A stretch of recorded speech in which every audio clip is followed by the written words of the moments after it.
Good morning, everyone.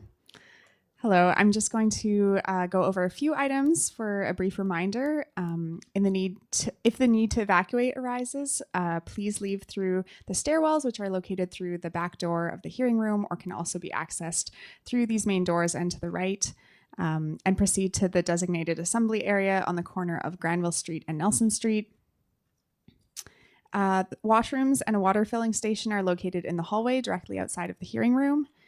And again, just to review the microphones, because I know we may have a few new panelists come up, podium and dais mics operate on a push-to-talk system. They're live when the light is red, and only 2 mics can be live at the same time. Anyone wishing to speak while the 2 mics are live can press the talk button, and they'll be entered in a queue indicated by a green light. Then, when 1 mic is turned off, the next person in the queue will have their mic go live and the light turn red. When multiple people are speaking, please try to turn your mic off after speaking to allow others to speak. Please also remember to return your lanyard at the end of your last day attending the hearing. And I will now notify the panel that we are ready to begin.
Good morning, everyone.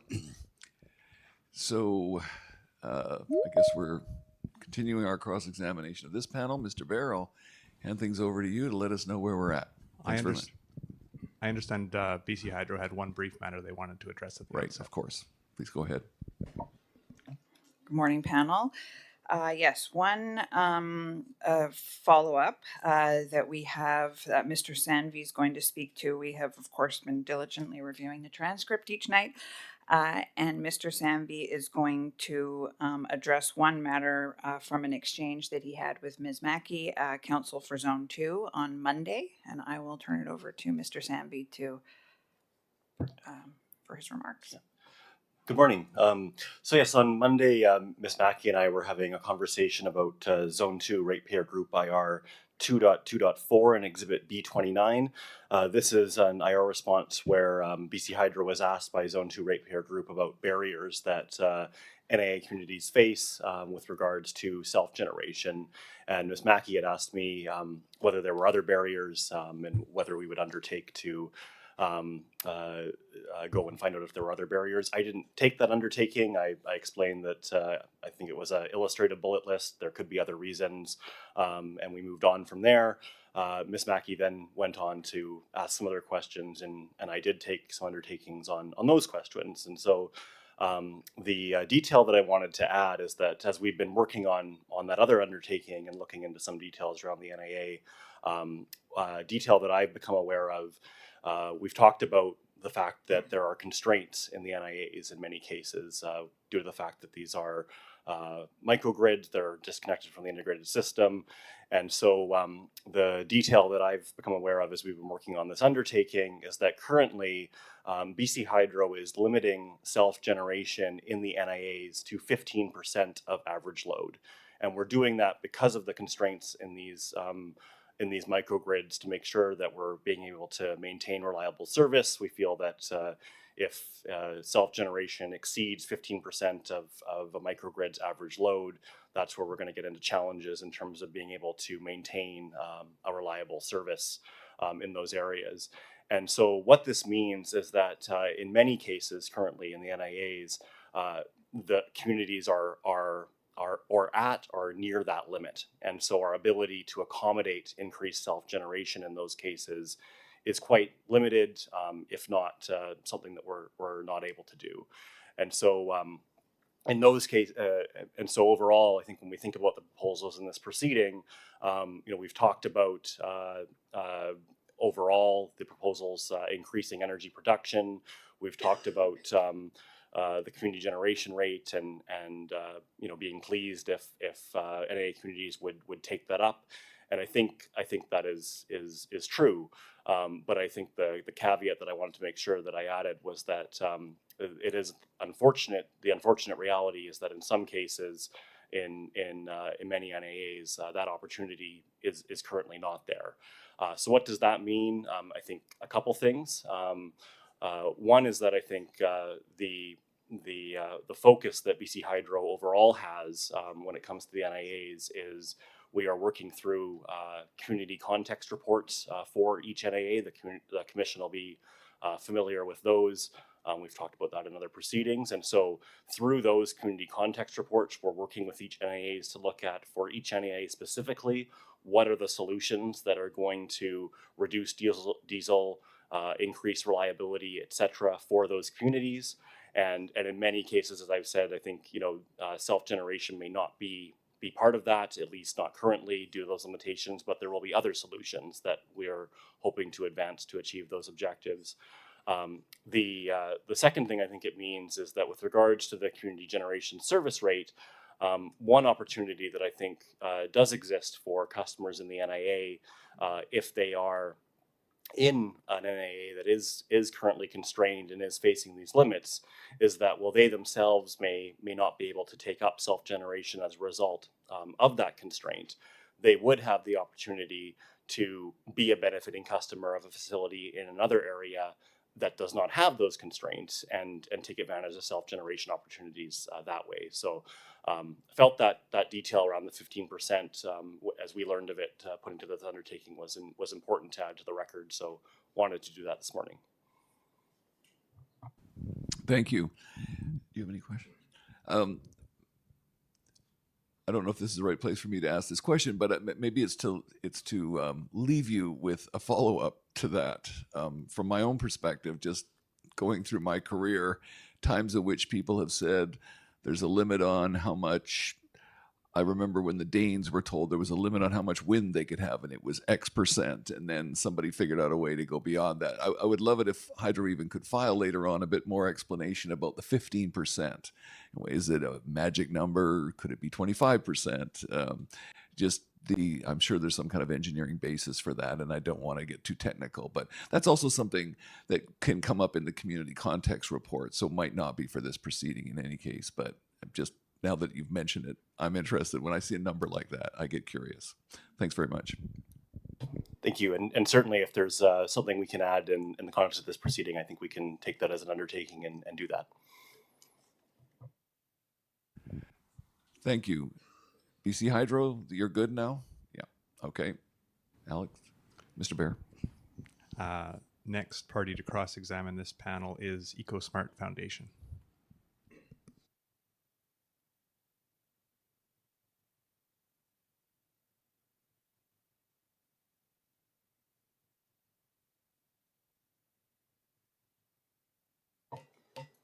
I said, good morning, Commission. You may have read my lips. Anyway, and good morning to the panel and everyone else. I'm going to ask Michel Despot, our technical advisor and expert, to lead this next little section of questions. Michel.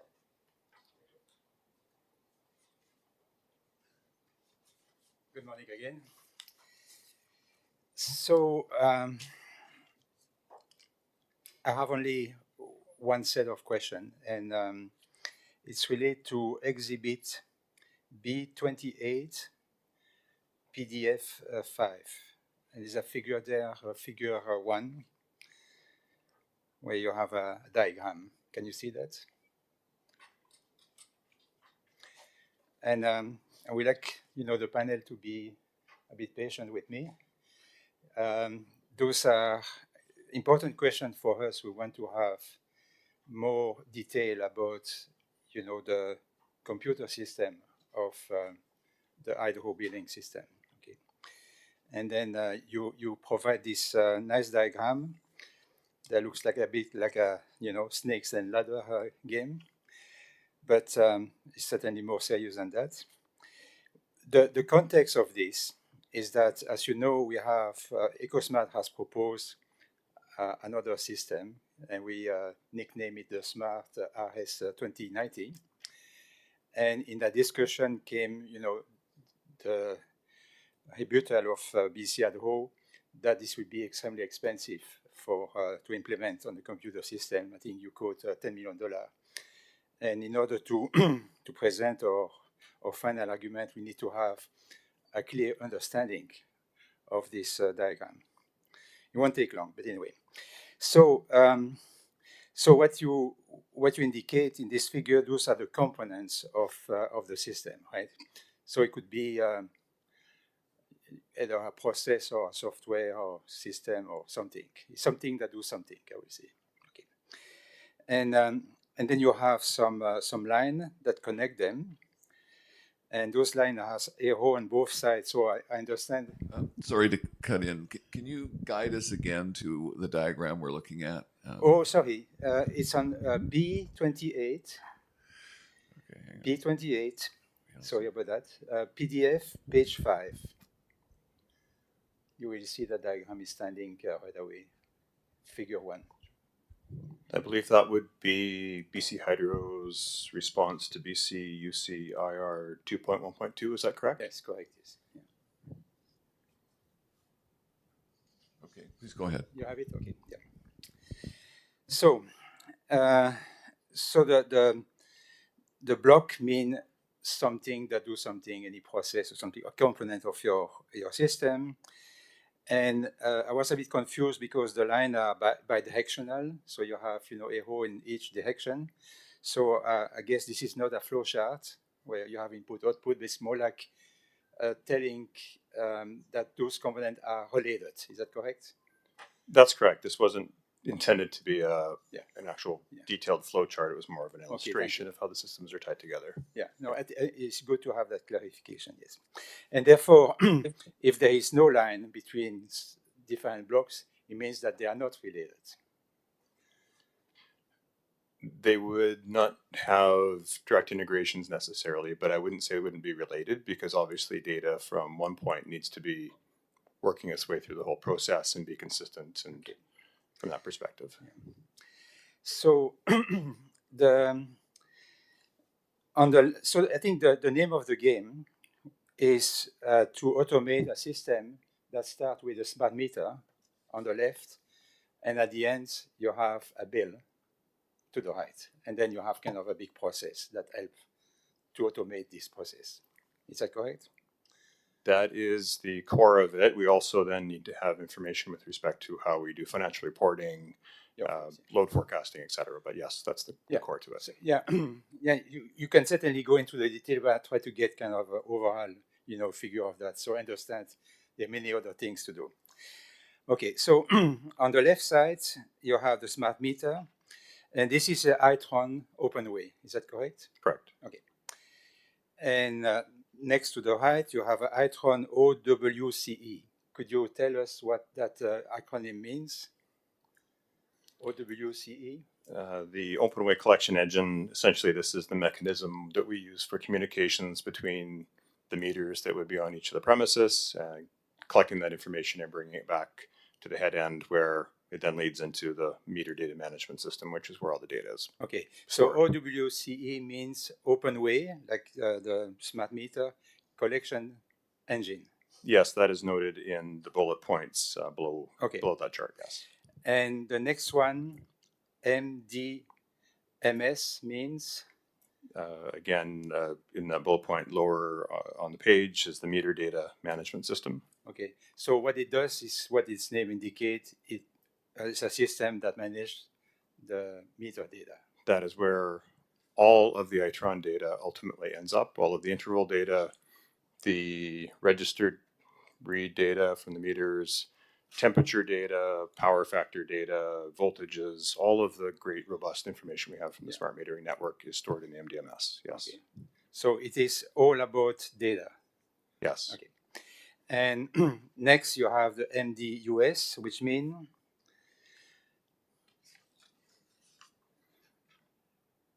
I can't remember the acronym for that specifically, but it's essentially the enterprise service bus, which is how we tie together all of our systems from an integration perspective. So we don't, it's just the method of integration. It only has an element of how how information is passed between different systems within BC Hydro's architecture. is it some kind of the interface between the Itron and the SAP, the SAP? In essence, yeah, I'm not the technical expert, but I'd suggest it is a common element of all interfaces, that we have many systems that go into it and many systems that come out of it. So for this purpose, it is the way that we get Itron data to SAP. Yeah, because there is a line between the MDUS and the Yes. SAP. So I guess that's. And what means, do you say SAP or SAP? We usually say SAP, yes. SAP, okay. So what is the meaning of SAP?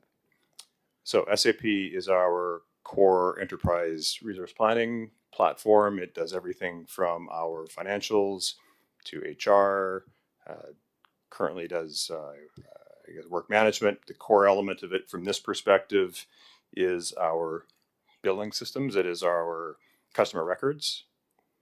So all of our customer account information, our bill histories, our payments, our collections, all runs through our SAP ERP system. Yeah, so that's your accounting system, I will say.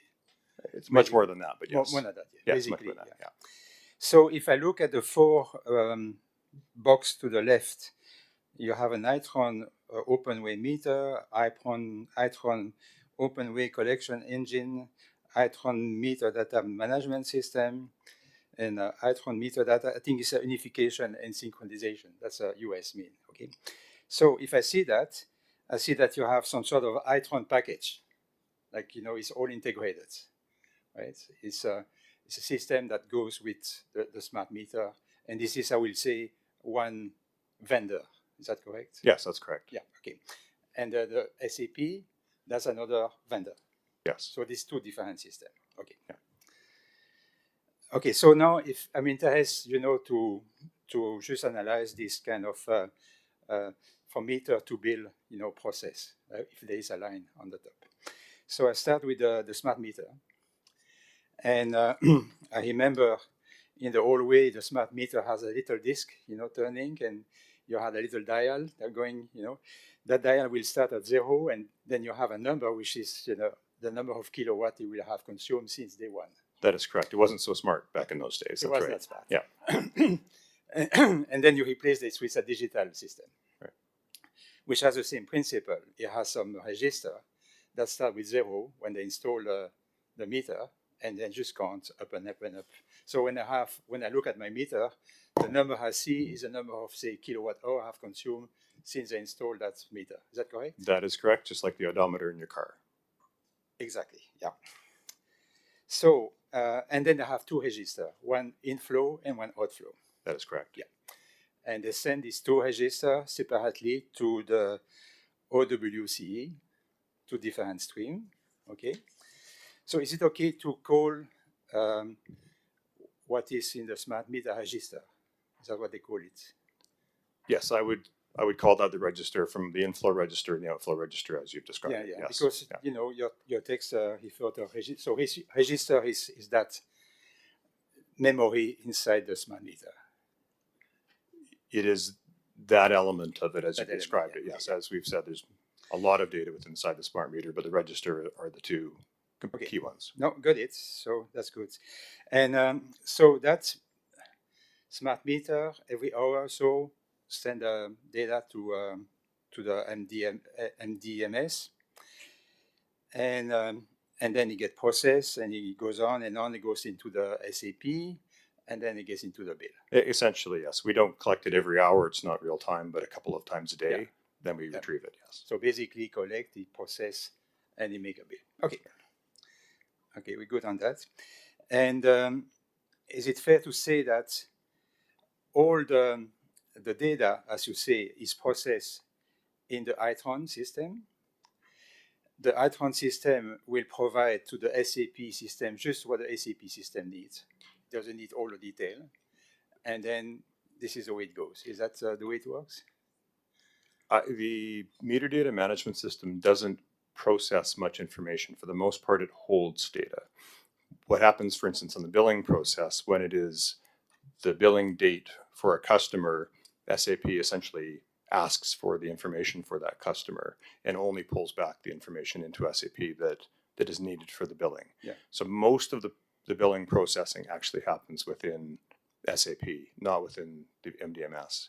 The exception for that is for our optional residential time of day rate, where we do some processing in the MDMS so that we're only needing to pull back 3 points of data for the overnight, on-peak, and off-peak billing determinants, rather than pulling back all of the billing data and then doing that calculation. Okay. SAP. Yeah, we will come to the 2101. So just to clarify, even if it is light processing, you still have the data going from the smart meter to the ITRON system and from there to the SAP. SAP do not need to have all the hours and everything like that. You just need to have the information, the basic information it needs to do the.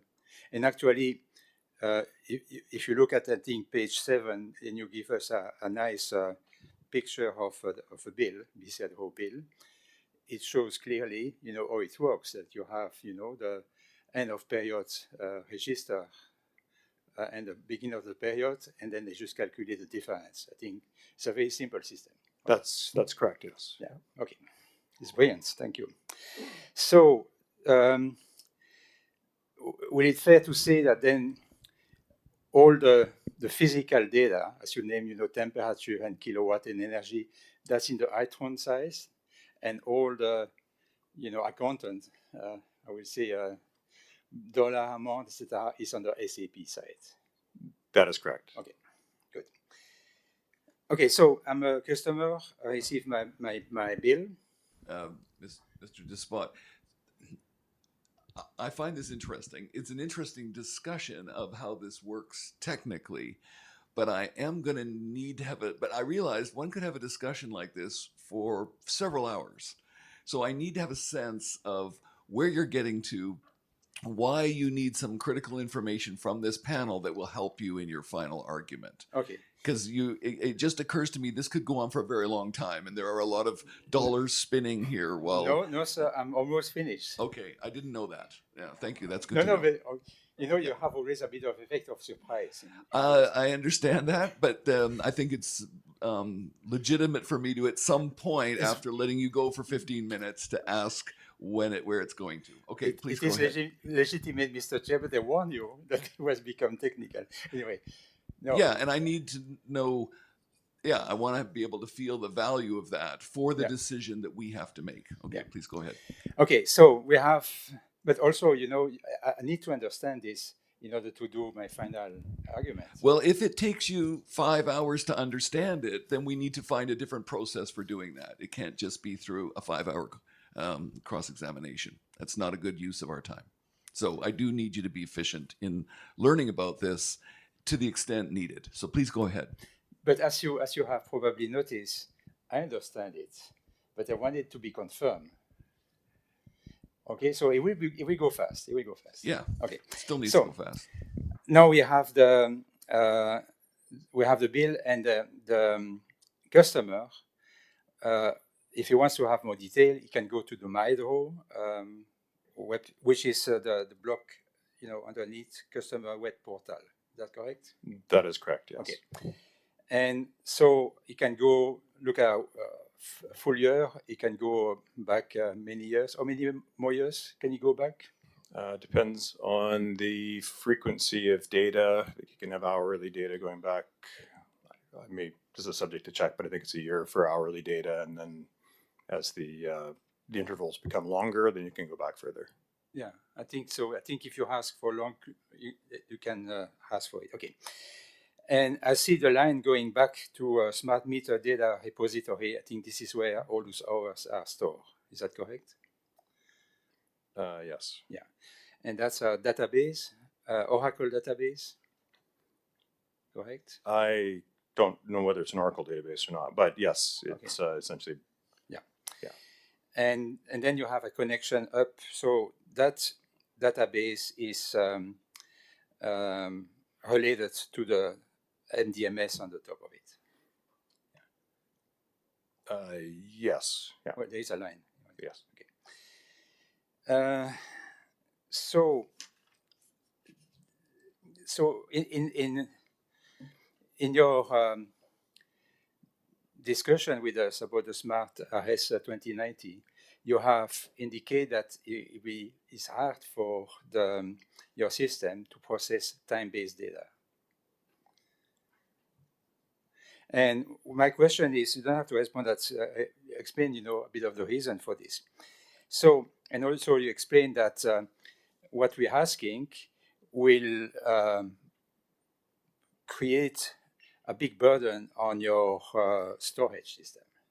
Okay, so I just want to make a remark that the storage will hold, how many customers you have? 2 million customers? 2.2 million, yes. 10 years, 8,670 hours per year, etc. So you can have some massive data stored there. Anyway, so now let's go to the 2101.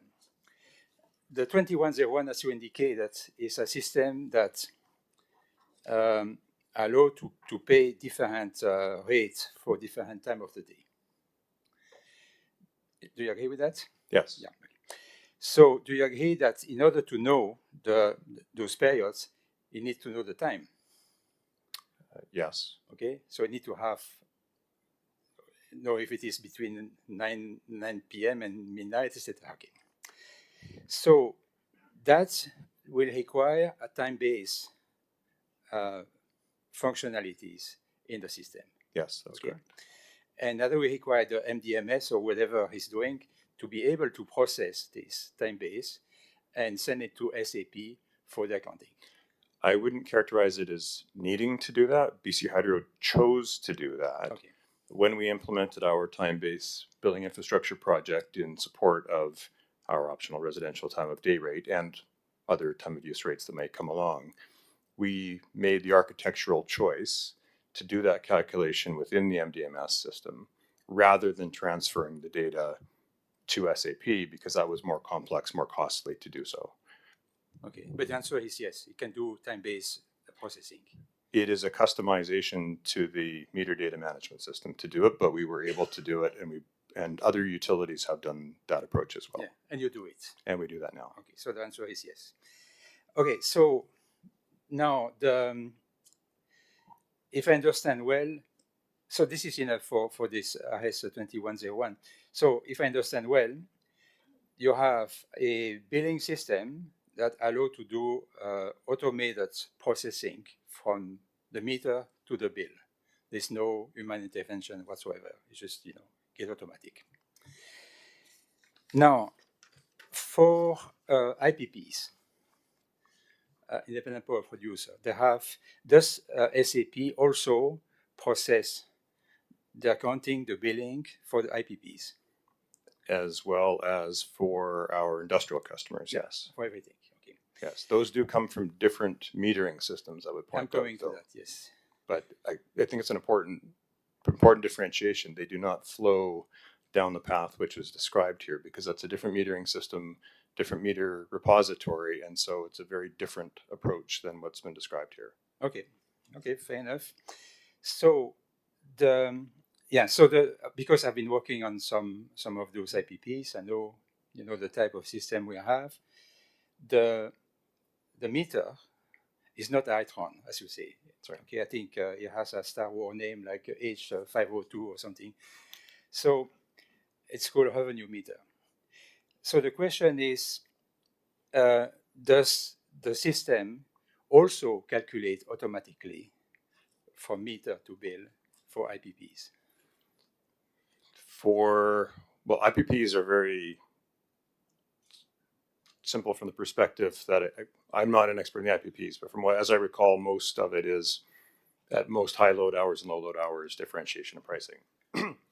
But for the industrial customers, which I would say is a more complex billing scenario, yes, we do from those bring in through our MV90 system, we do bring in all of the billing data into SAP and do the calculations for that. Yeah. We do that for about 200, 250 industrial customers. So could you confirm that the EPA, energy purchase settlement value, okay, settlement, are calculated manually for the IPPs? Or you don't know that? I can't confirm for the IPPs. Again, Okay, for so the you industrial customers, it's done in SAP. What do you need to have, what do you call that, undertaking to confirm that? We can confirm. Yeah,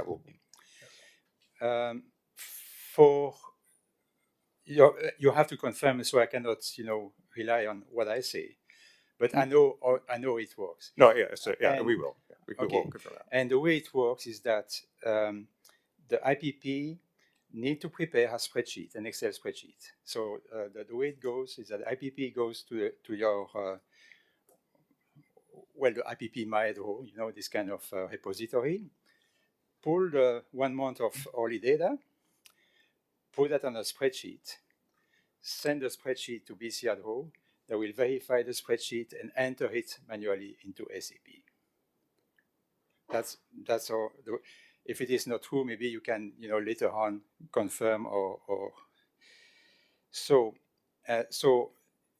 we believe, we know that for the IPP, all the pre-processing, calculation, which is not complicated, it's just, the total of energy in the month multiplied by the rate, is entered manually into the SAP.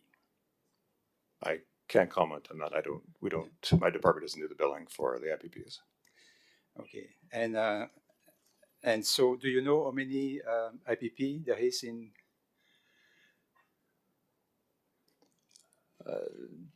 Not offhand. Well, there is about 120. Just last question is, when did you install a SAP system? What year? I think the current version is about 3 months ago, but it was about the original version, I believe, was around 2003, I believe our billing system originally went in with upgrades since then. And then the smart metering system was certainly just over a decade ago. Okay. Yeah. Mr. Chair, thank you very much for your patience. So the panel. I hope you understand why I'm asking this question. But I don't need to answer that. yeah. It was a test. Mr. Bear? Next to cross-examine this panel is Community Solar Coalition.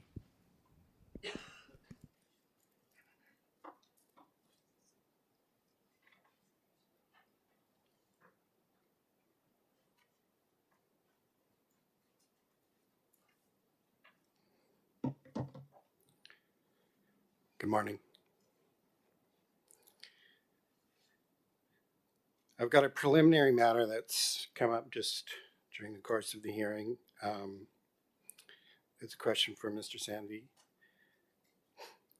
On the first day, you suggested that the working group requested Dunsky's value of solar cost shift study. Yes? And yesterday, Dunsky said they were of the understanding that the working group requested just the value of solar part, not the cost shift part. Can you clarify? Yes. And I'll just maybe find a reference here that's might be helpful.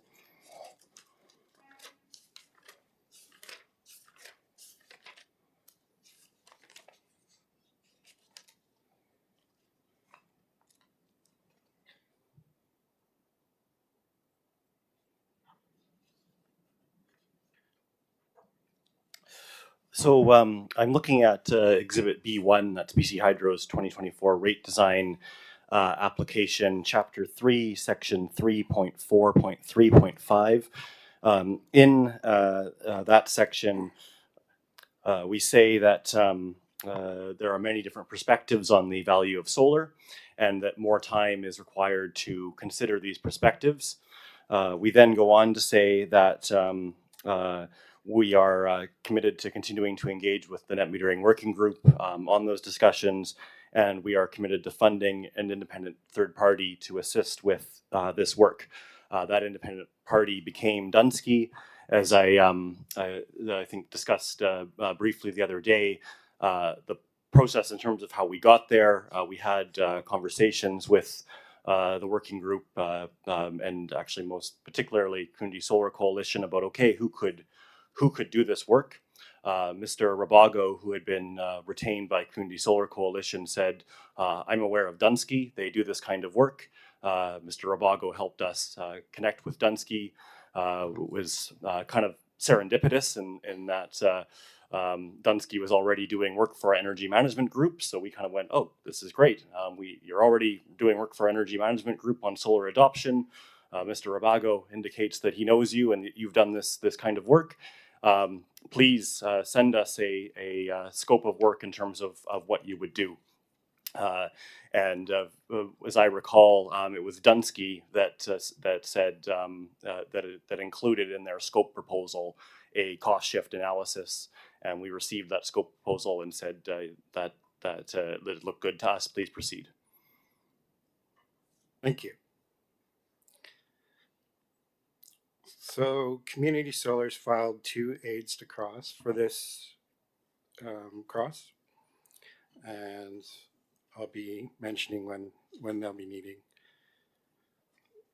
There's another just kind of overarching question that I think could use some clarification. So it's my understanding of that RS 1289 is currently the only BC Hydro rate that allows customers to export energy from their own batteries. Is that correct?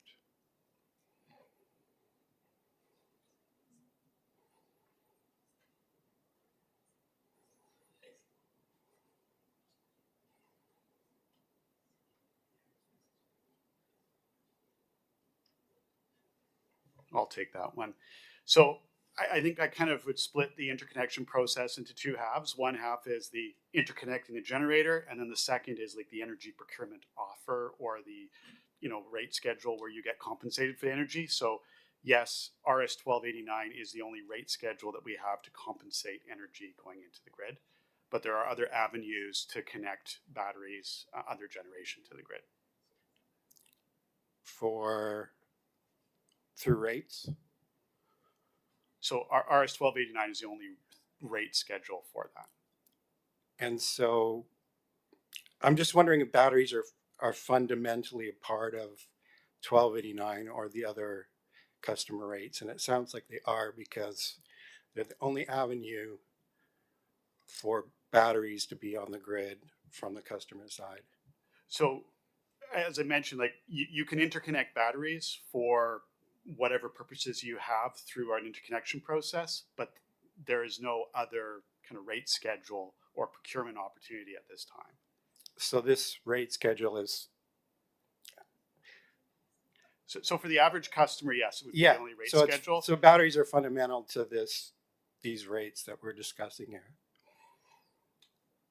So the rate is open to all types of generation as set out in the rate schedule, including batteries can be part of that, as run-of-river hydro, solar, many different types of technologies. Okay, so batteries are definitely a part of this rate. Batteries can connect into this rate, yeah. Thank you. Just something that I thought needed clearing up, because some people don't think batteries are part of the discussion, or they're not sure exactly where batteries fit in this discussion. So hopefully this helped.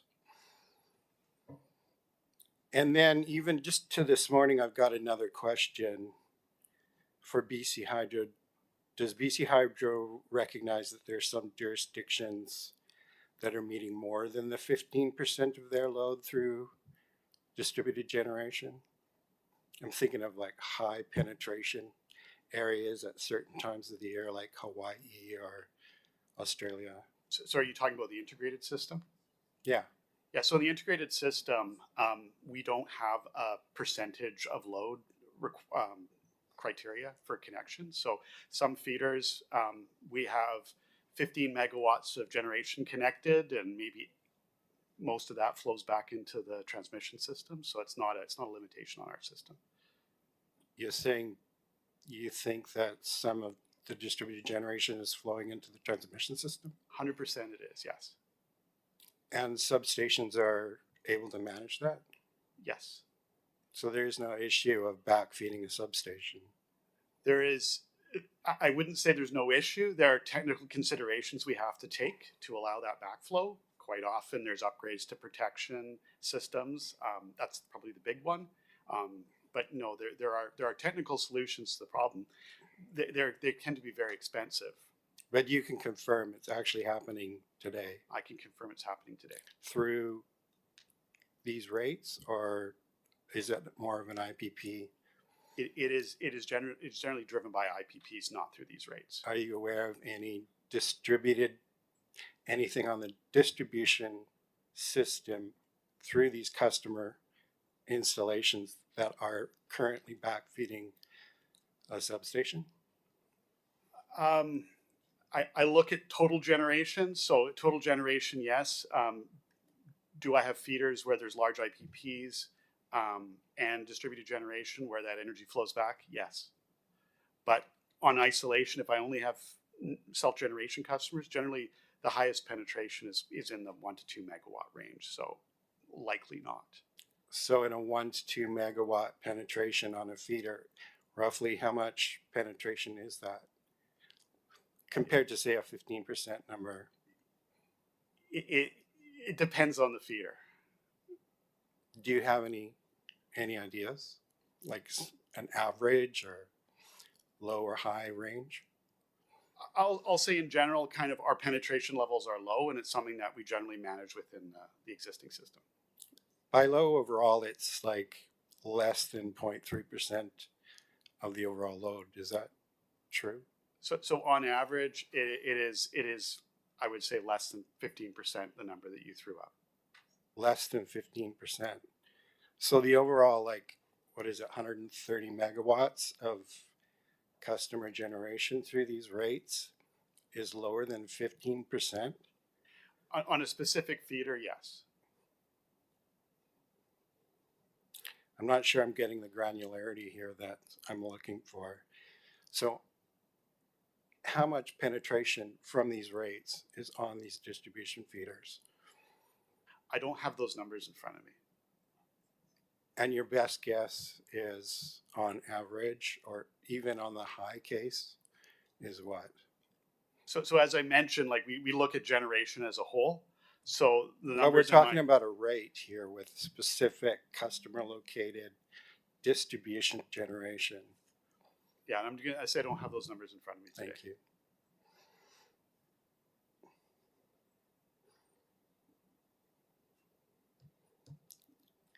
So moving on,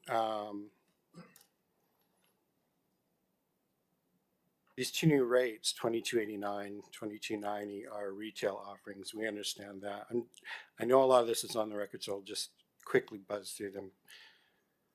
Retail offerings must be simple, predictable, and transparent. That's like a fundamental rate design. Would you agree? I would agree that's a consideration. I think whether we're talking about bond bright considerations or otherwise, often in rate design, we're weighing different considerations against each other. So I wouldn't say that they're absolute, but yes, it's a consideration. Thank you.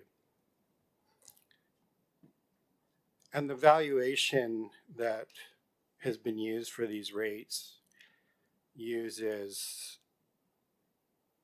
IRP tools such as we've discussed a lot, the LRMC, also the mid-C in the summer, and this ELCC number for capacity, correct?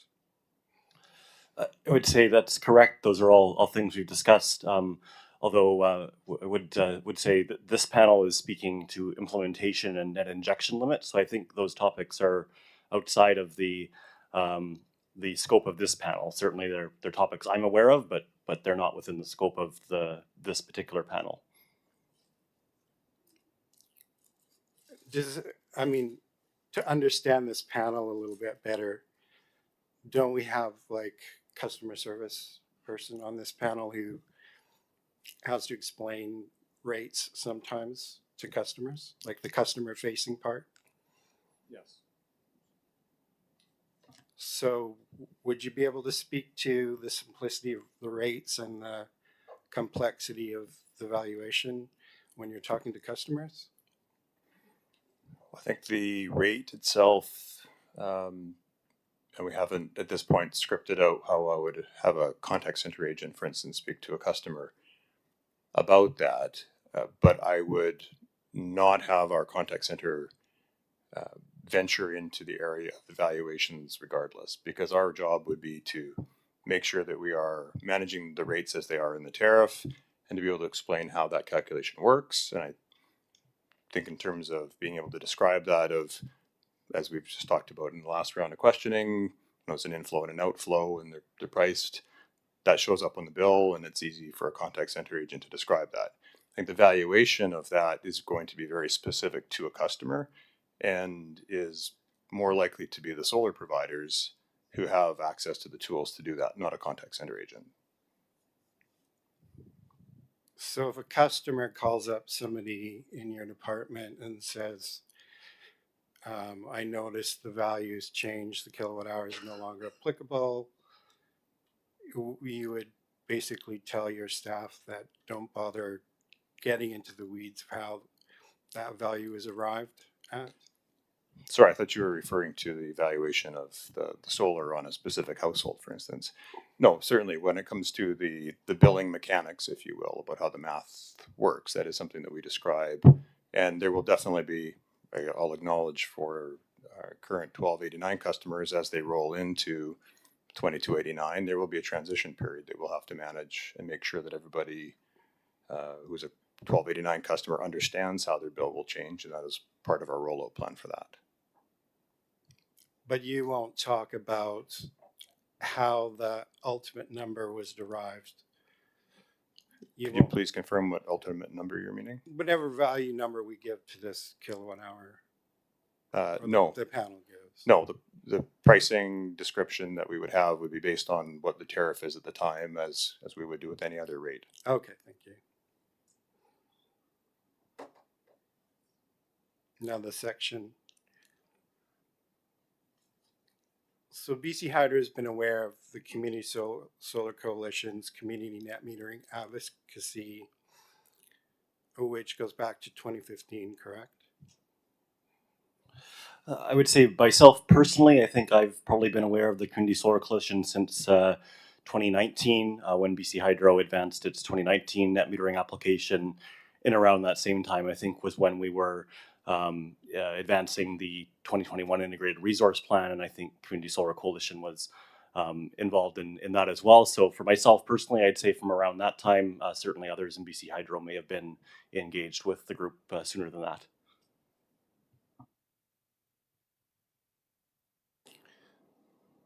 So member groups of the coalition met with BC Hydro in 2015 to discuss, our wish for a community net metering, virtual net metering mechanism.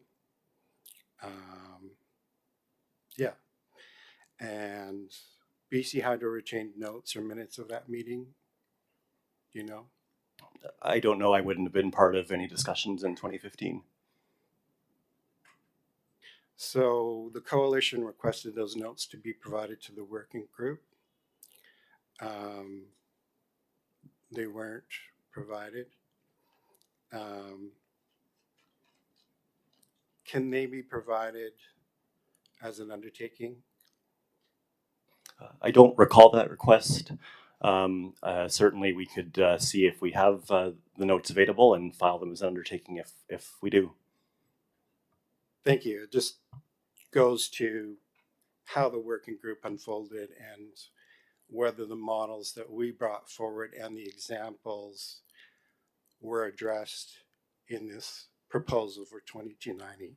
So that would be excellent if we could have that as an undertaking. Would that be okay? Yes. I'm just going to potentially disagree with Mr. Sanvi taking that undertaking. Of course, there is historical relevance to what parties may have wanted from 2010, 2015, 2016, but CSC has been a part of the net metering working group for this application.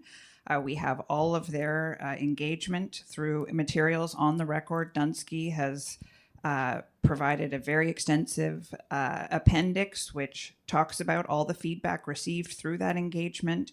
BC Hydro has also, through numerous IR responses, responded to customer and stakeholder feedback. I think that is and as relevant to this application and the concerns that your coalition has raised from much more recent than 2015, and I'm not sure I understand the relevance of going that far back in terms of this application. And certainly, we're happy to hear in your final argument how you would address that. But I don't think providing that information now is going to be actually very useful. Well, I'll pile on a bit as well before we let you respond. But Mr. Leem, yeah, I was thinking that similarly. Seems to me you have an occasion to say this is what we've offered in the past in final argument and say, and they didn't do that. And we think they made a mistake not to pay more attention to us. But I don't know how the extra background is really going to be helpful to the effectiveness of you putting your argument out. So I guess we're rejecting. If I could respond, we did ask them to be tabled in the working group. They weren't tabled. So our participation in the working group was affected, and the record is now affected if we can't table them now. So those are my considerations. I guess, go ahead. Mr. Lee, what I would say in response to that is I don't recall that request myself. I know that Community Solar Coalition has raised the point of view that they have on the engagement process, and so I think that those are points that I expect that y'all make an argument. I think as BC Hydro has stated, we feel the engagement process was quite extensive, 14 meetings in total on a variety of topics. But I appreciate you may have a different perspective, and I think argument is a place to raise it. So BC Hydro also said that this process was a chance to discuss the definition of terms, and that in a similar way we asked for terms to be defined so we knew what we were talking about in the working group. Those weren't provided as well. And the suggestion from BC Hydro was that this process is the place for the exploration of those, not the preceding stakeholder consultation. I think we're probably getting into an area again that's outside of the scope of this panel. I think we did address the definitions issue on Monday.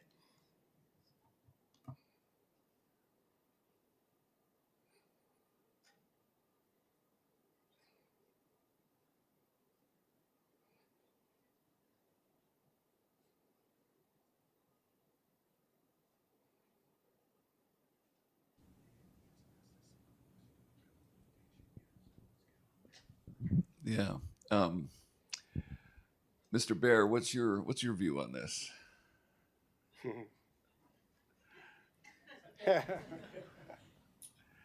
I'd say the question of the relevance or otherwise would probably be a matter for the panel to decide, unless BC Hydro had any further submissions on the point.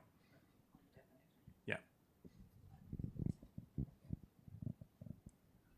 I don't think I have much to add beyond what Mr. Sanvi just, if we're now moving to the definitions was canvassed by Mr. Liam on Monday.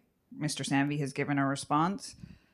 We have also, I believe, canvassed definitions through the net metering working group materials. That concern has been raised. That is fully evidenced in the stakeholder engagement materials. I believe we also answered some IRs, so that is through this process is what we meant. I think that the issue has from our perspective been completely resolved and asked and responded to, and it can be addressed in final argument. The panel tends to agree with that position. So what we're going to ask you to do now is to focus in on the specific issues of this panel, please. Thank you. Thank you.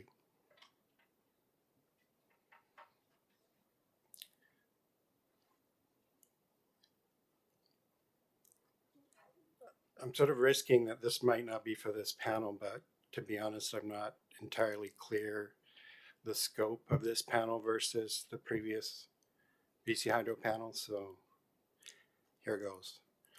Under RS 2290, all generation is first applied to the host account. We know this already. And traditional virtual net metering allocates generation to the participants based on their own consumption, regardless of the host load, correct?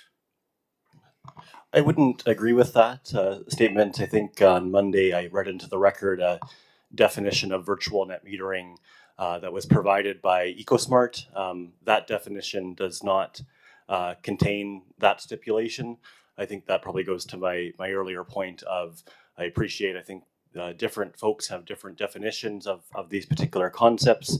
The definition I read into the record on Monday does not contain that stipulation. So BC Hydro is probably well aware that Nelson Hydro has a solar garden. You may have talked to Nelson about it.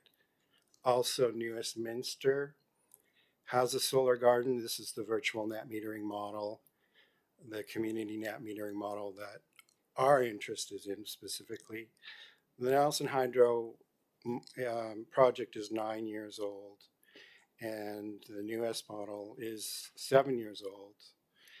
And I'm sure you can confirm whether BC Hydro talked to them about how their program worked. Are you aware if those two historical virtual net metering community generation models have the same host site consumption requirement? I'm not aware of the requirements, no. Thank you.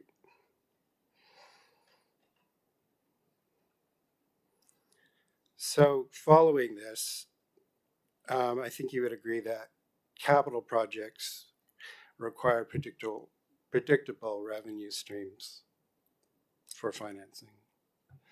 Again, I'm not sure that's in the scope of this panel. But it's a simple question. I'm just hesitant to get into any matter that's outside the scope of implementation and the net injection limit. That's what this panel is here for. And you were asking if investments need capital. I got a bit lost there too, to be honest. I thought it seemed it's like the revenue stream that we're talking about. Right. We need a predictable revenue stream to justify the capital of the let's take that as a given and go to some questions that are of a technical nature that need to be answered here. And so we know that the participant credits depend on the host's future load.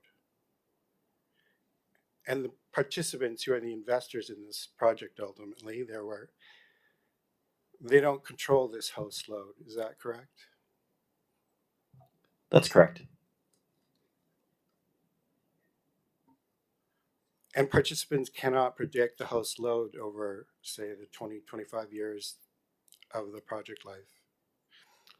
I'd say that's correct. I guess the perspective I would add is the model that we envision here is that a shared generating facility will have an an amount that it expects to generate. It will be communicating that to potential benefiting customers, and it will be saying, here is the arrangement that we foresee, and here is the offer that we have to you. And so I think through that process, there's an opportunity for customers that are interested in that to ask questions of the community generator about what their plans are and what that looks like, and what their allocation is, and what and what they should expect around that, and make their own decisions accordingly.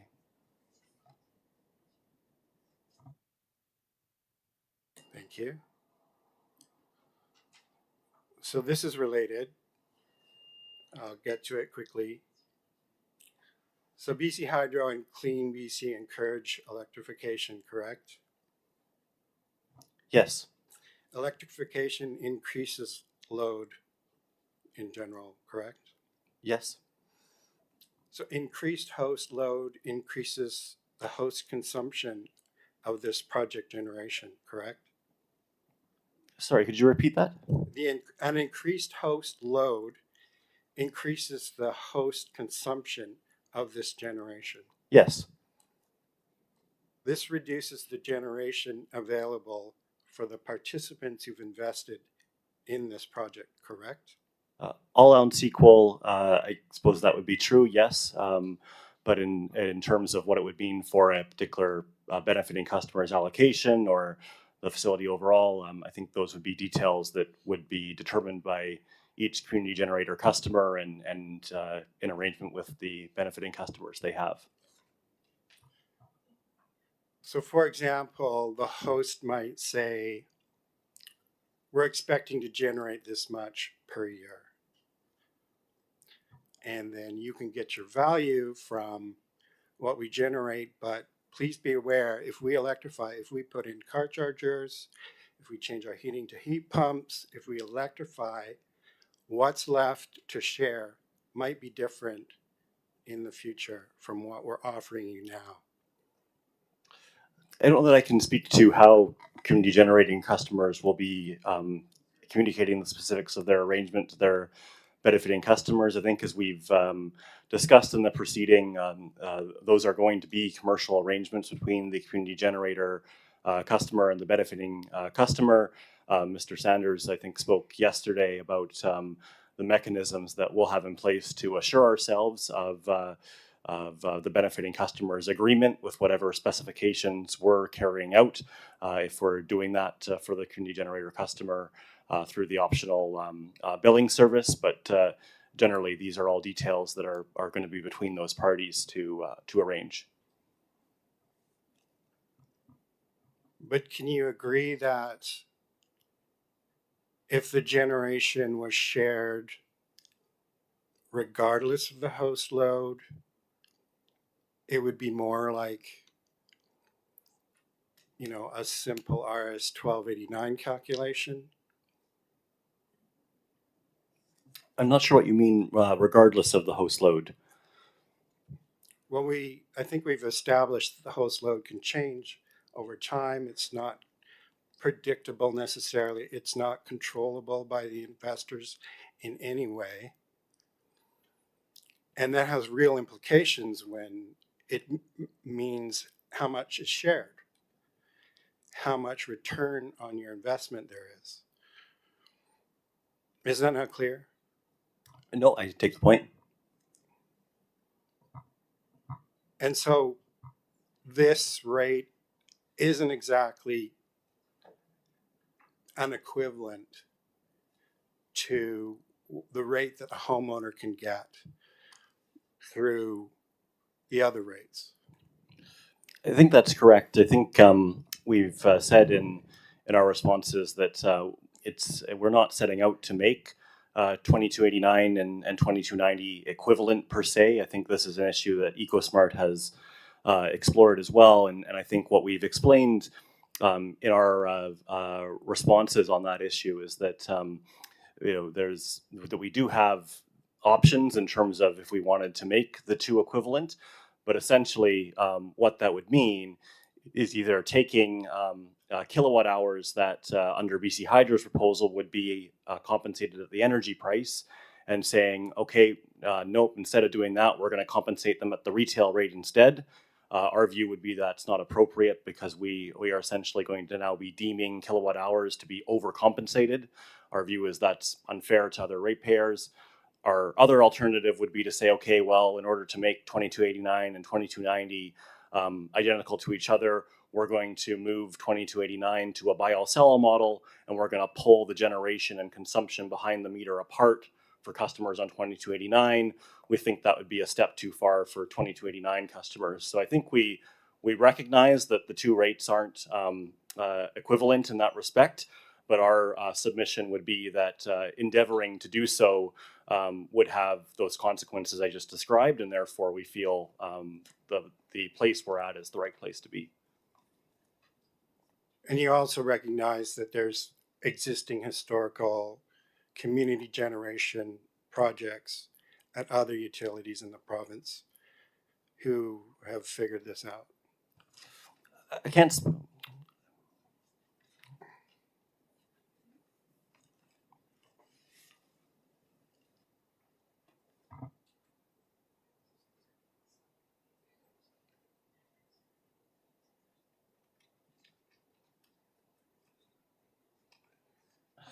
I can't speak to the examples within BC specifically, but I think, yes, it is fair to say that across jurisdictions that have done community solar, there are a variety of models, and that, yes, there are models where there is mechanisms through which the retail value is allocated to subscribers. I think there are also models where the model is similar to what BC Hydro has proposed here, where there is an energy price and a net billing compensation mechanism. So I think both models exist. Jurisdictions have undertaken both models, and we've explained the reasons for the model that we're advancing in this case.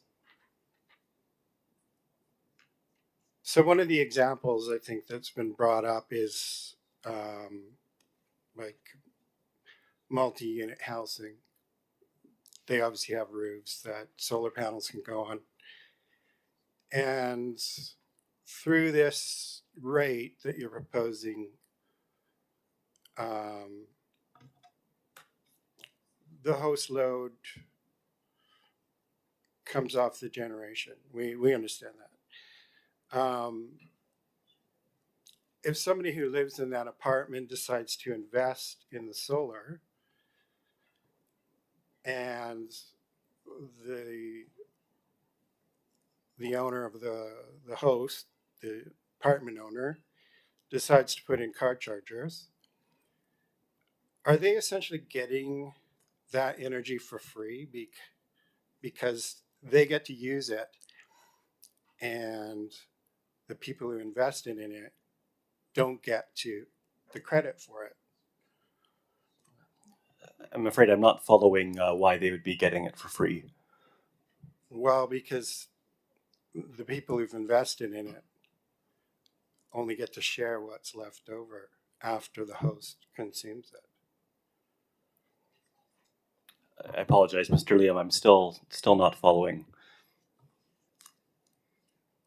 So a generator makes X amount of kilowatt hours a year. It's fairly predictable. That's why people invest. Let's say it's 100 megawatt hours. If there's no host consumption requirement before sharing that 100 megawatt hours, then all the investors, they're sharing that 100 megawatt hours. If the host load uses 25 megawatt hours, say on the common load in the building, then now there's only 75 megawatt hours to share. And so there's some kind of math that makes that work out. You can understand that. But like I say, if that host load puts in car chargers, that host load changes. Say it goes to 50 megawatt hours. Now there's only 50 megawatt hours to share amongst the investors. Say it's the people in the building, they put up the money, all of a sudden, where's their return? It could even be that the load changes to 100% of the generation. Is that understood?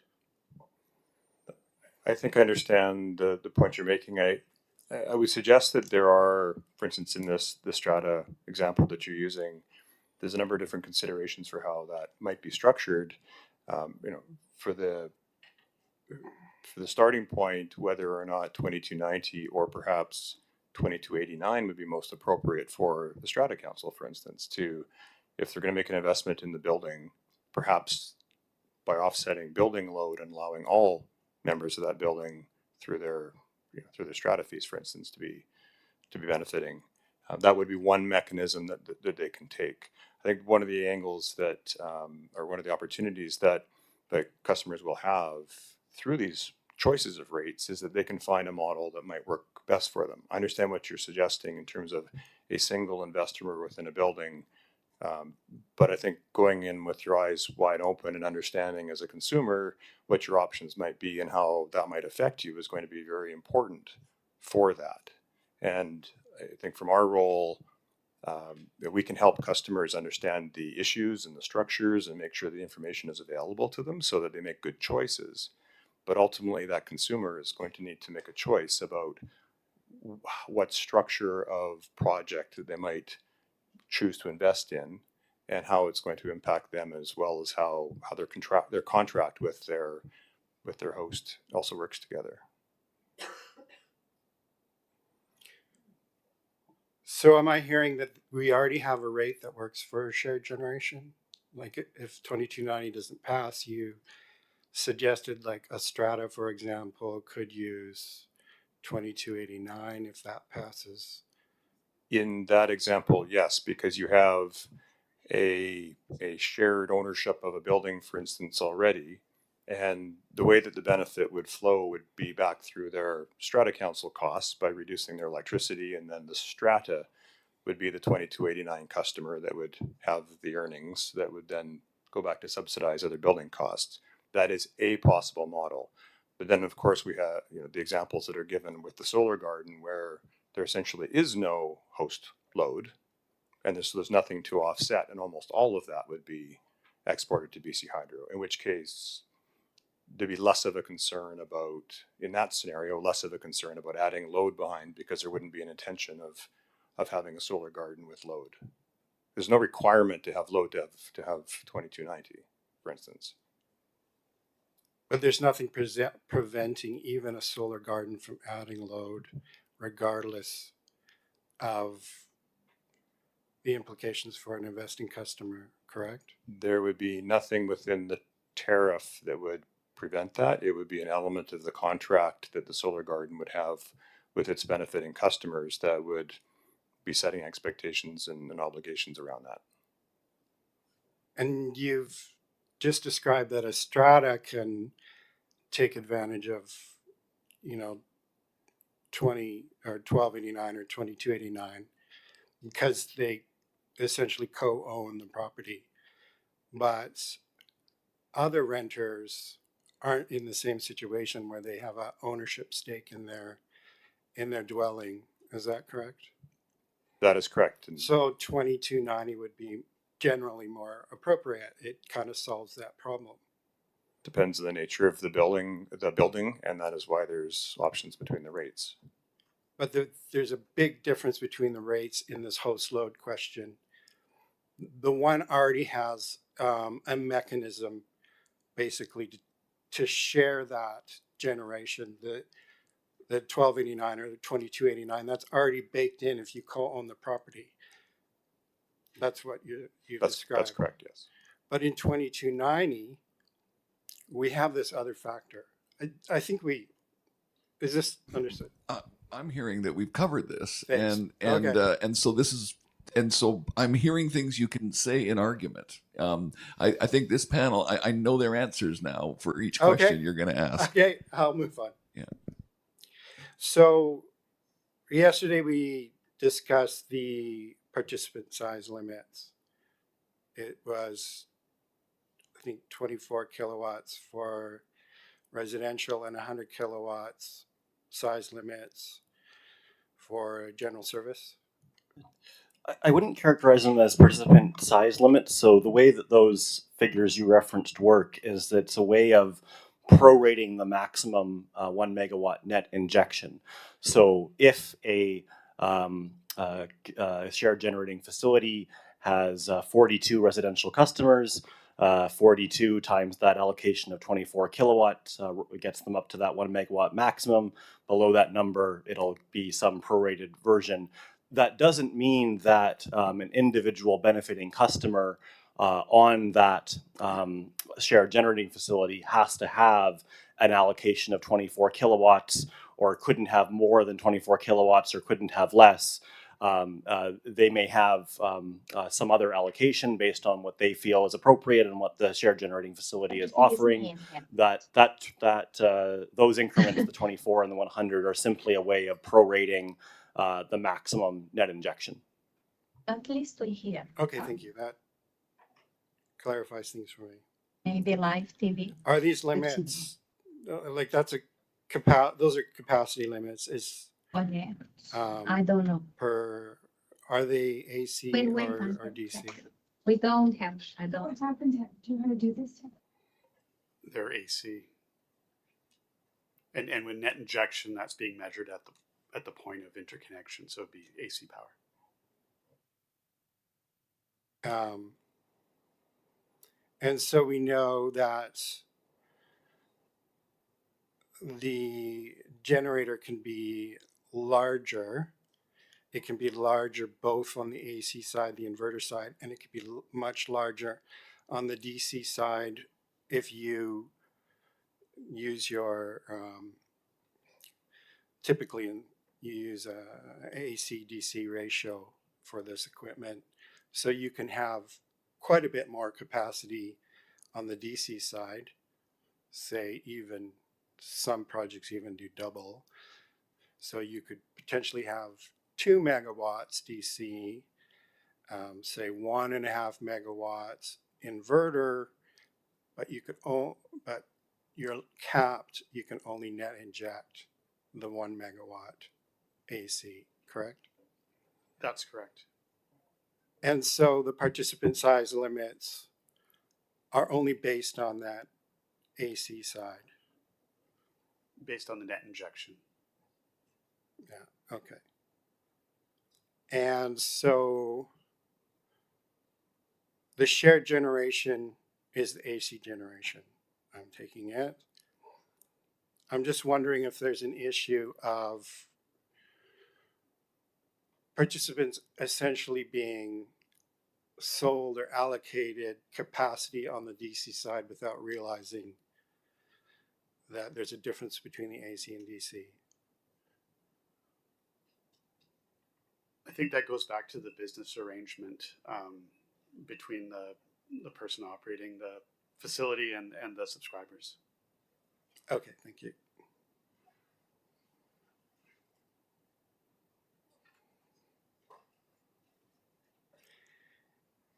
And this community generator, am I correct in saying they need to indemnify BC Hydro for claims by the benefiting customers? I'm sorry, claims for what? If you could clarify, please. If the benefiting customers feel like they've been misled in any way, or their expectations haven't been met, that's not a BC Hydro issue. No, it's not a BC Hydro issue. Our contract with the community generating customer is essentially the tariff, and that already has elements of indemnification in it for third-party actions. Maybe add, I think as we've thought about this issue, I think some of the issues I think that you're highlighting, Mr. Liam, they exist whether we're talking about self-generation for a customer or for community generation. So what I would say is generally, if you think about either of those situations, there's a lot of variables that a customer needs to consider. They're making potentially a significant investment decision. They're talking to contractors, installers, the shared generating facility, whatever it may be, about making that investment, and they're obtaining that information. as Mr. Sanders says, whether it's a solar installer assisting a customer with their own individual self-generation installation, or whether it's a community generator talking to a customer about becoming a benefiting customer to their facility. In both cases, those are conversations and arrangements that are happening independent of BC Hydro. And so regardless of the rate schedule, those are, I think, the kind of things where BC Hydro is not a party to those and not able to be involved in those types of arrangements. I think there are things we can do.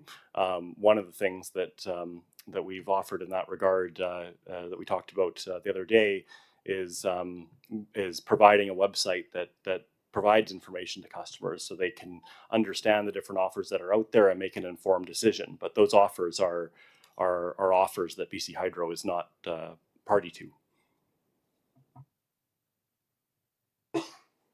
Thank you. I'll move on. So this section involves one of our aids to cross that we submitted earlier. This is the it's essentially the application for the hydro-owned off-grid charging stations. Can that be shared? Or Was this the one related to the CPCN? yes. Anything from BC Hydro on that? Yes, so we do have a copy of that. I mean, depending on what your questions are, we personally don't see the relevance, and a discussion around EV charging stations did come up on Monday, and Mr.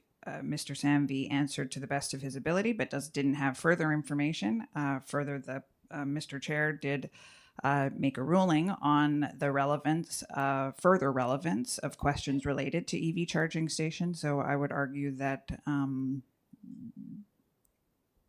this is not relevant and it's been asked and answered.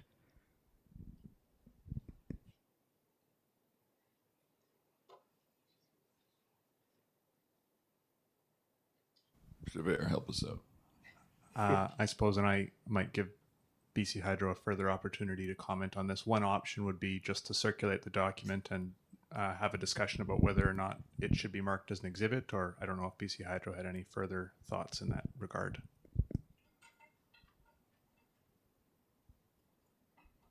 Sorry, Mr. Bear, are you suggesting give the panel an opportunity to look? Sure, absolutely. I'm happy for you to have a look at the document and then we can discuss whether it be marked as an exhibit and its relevance.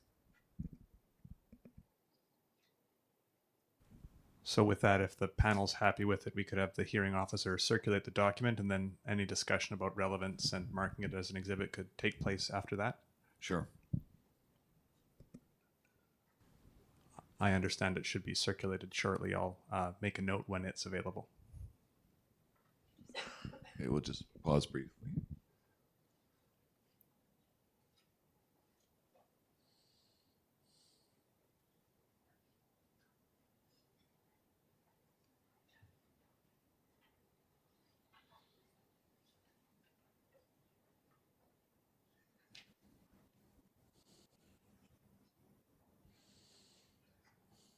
you have it? No.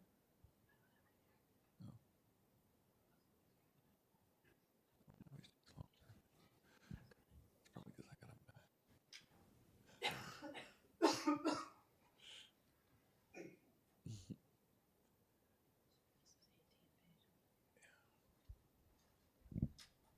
Okay, it's 18 pages long.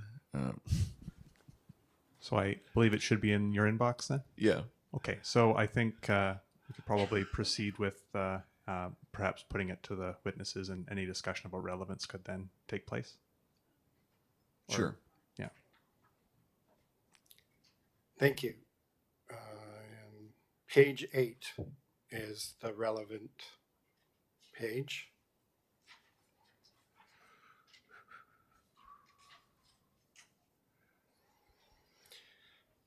So proceed. Sure. So this application includes solar and battery components. Yes? Yes. So this is the utility-owned technology that is the same technology that we're discussing under these rates, correct? I wouldn't be able to speak to that. It's solar and battery. So in a broad classification, it's solar and battery. I can agree. I think it's described in the document as solar and battery. I wasn't involved in the project specifically. I was involved in the application, and I have the understanding of the regulatory context around it. But in terms of the actual physical station itself, beyond what's stated in the document, I don't have any direct knowledge. So it's actually pretty simple why I'm talking about This this. is what I was about Yeah. to ask you. Yeah. Can you, in simple English, Yeah, tell us simple why this English. is important? So BC Hydro would have had to do some kind of rationale for why this technology was appropriate. And Wait a minute, for why this technology was appropriate? in this case, like You what mean the rate was appropriate? no, why it was appropriate for them to spend money on solar and battery in this Oh, this situation. project. Yeah. Okay, which we actually deal with a lot in other hearings in this. Okay. Yeah. And so we're looking for the metrics, the justifications, the considerations for implementing this technology. And the issue is the symmetry between utility-owned solar and battery and customer-owned solar and battery. Are they valued in the same way? Are we looking at measuring it? So and the my metrics understanding in the is same that way? this is a prescribed undertaking, and so they wouldn't be evaluated in the same way. And so I think Commissioner Losky has the answer for you. Yeah. So they weren't evaluated in the same way. Well, they wouldn't have to be. They wouldn't have to be. Yeah. One's a prescribed undertaking. So in rate making, there is a principle of symmetry that whatever applies to the utility must also apply to the customer. I'm not it's a familiar fair with and that. I'm not it's a- familiar with that It's principle. part of the NSPM, for example, the The National NS Standard Practice Manual.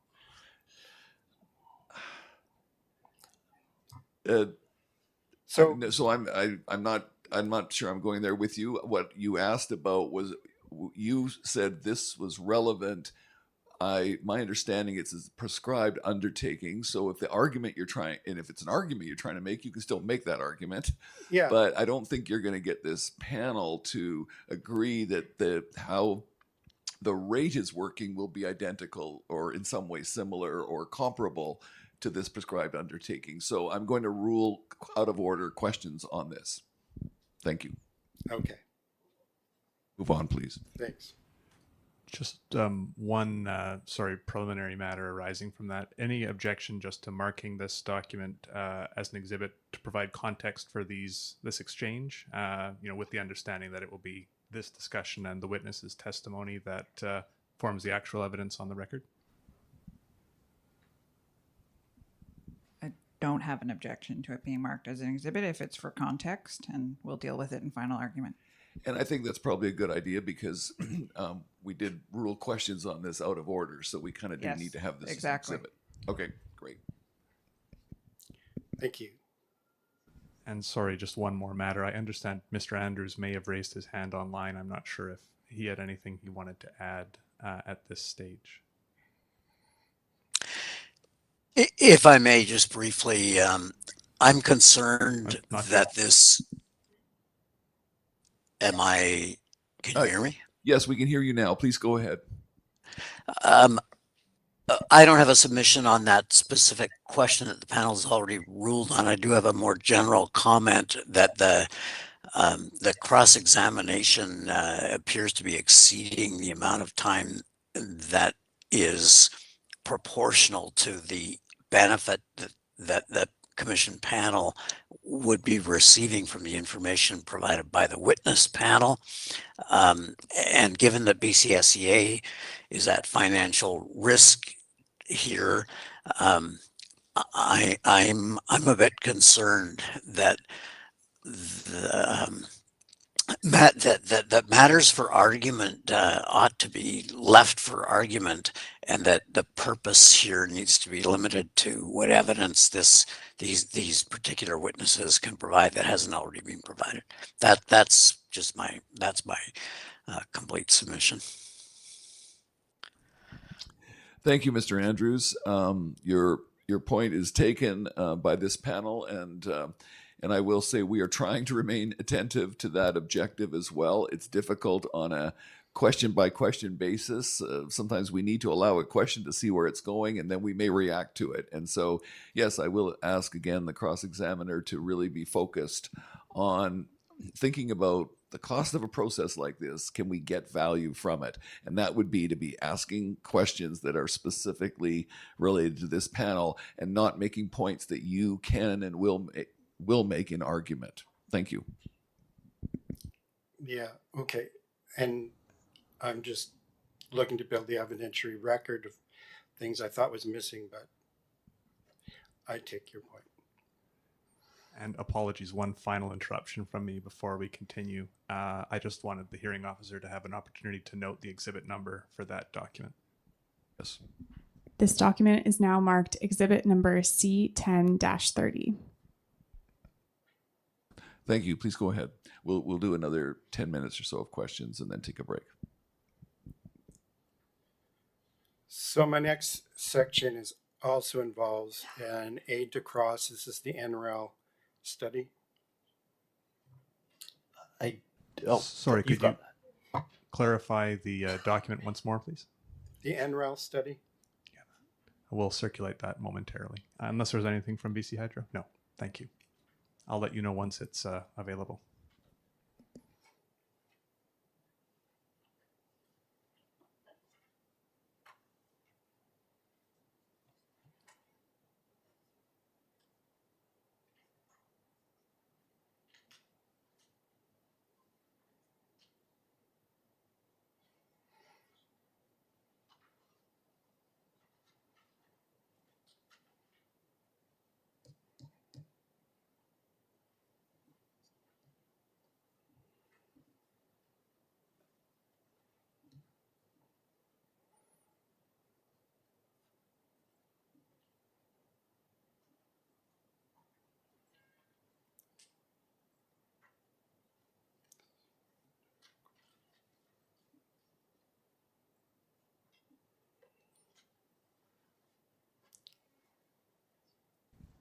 So I believe that should be in everyone's inboxes. If the panel could perhaps confirm you have that document as well.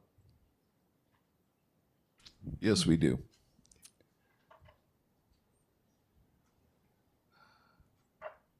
I'll proceed. All right, please go ahead.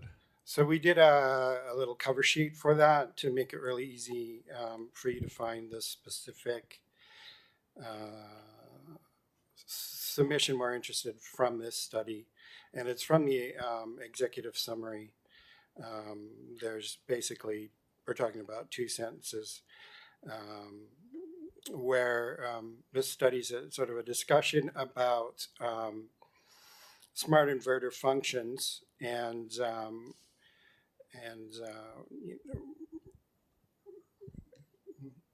basically, I'll proceed with my question. So just for the panel's recognition, this is a study about the functions of smart inverters, correct? Yeah, so the study specifically refers to the volt-var and volt-watt control, which are generally used to mitigate overvoltages in inverters. And the report is saying that there's negligible curtailment.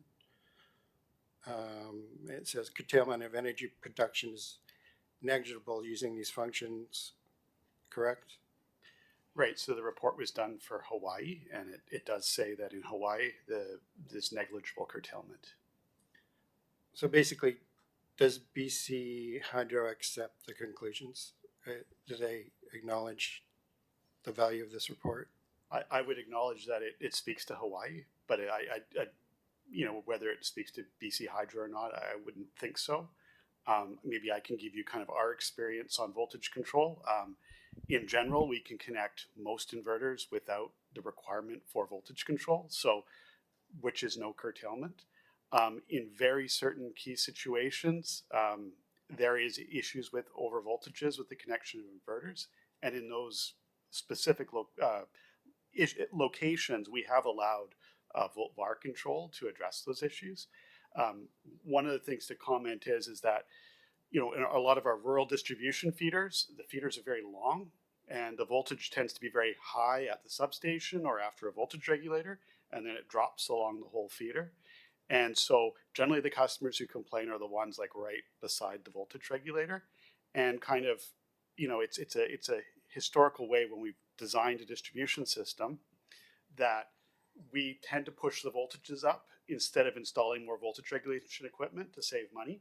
But recognizing that if we have the voltage at our maximum limits, there's no space for any solar, right? Because it's going to put the feeder into over voltage at those locations. So then that kind of would trigger us to invest in more money to bring the voltage down on the whole feeder to allow for that solar. And we have had customers who are like constantly being curtailed in the summer, and the response for us has been to then go in, add another voltage regulator, reduce the voltage kind of more into the middle of the range to mitigate that problem.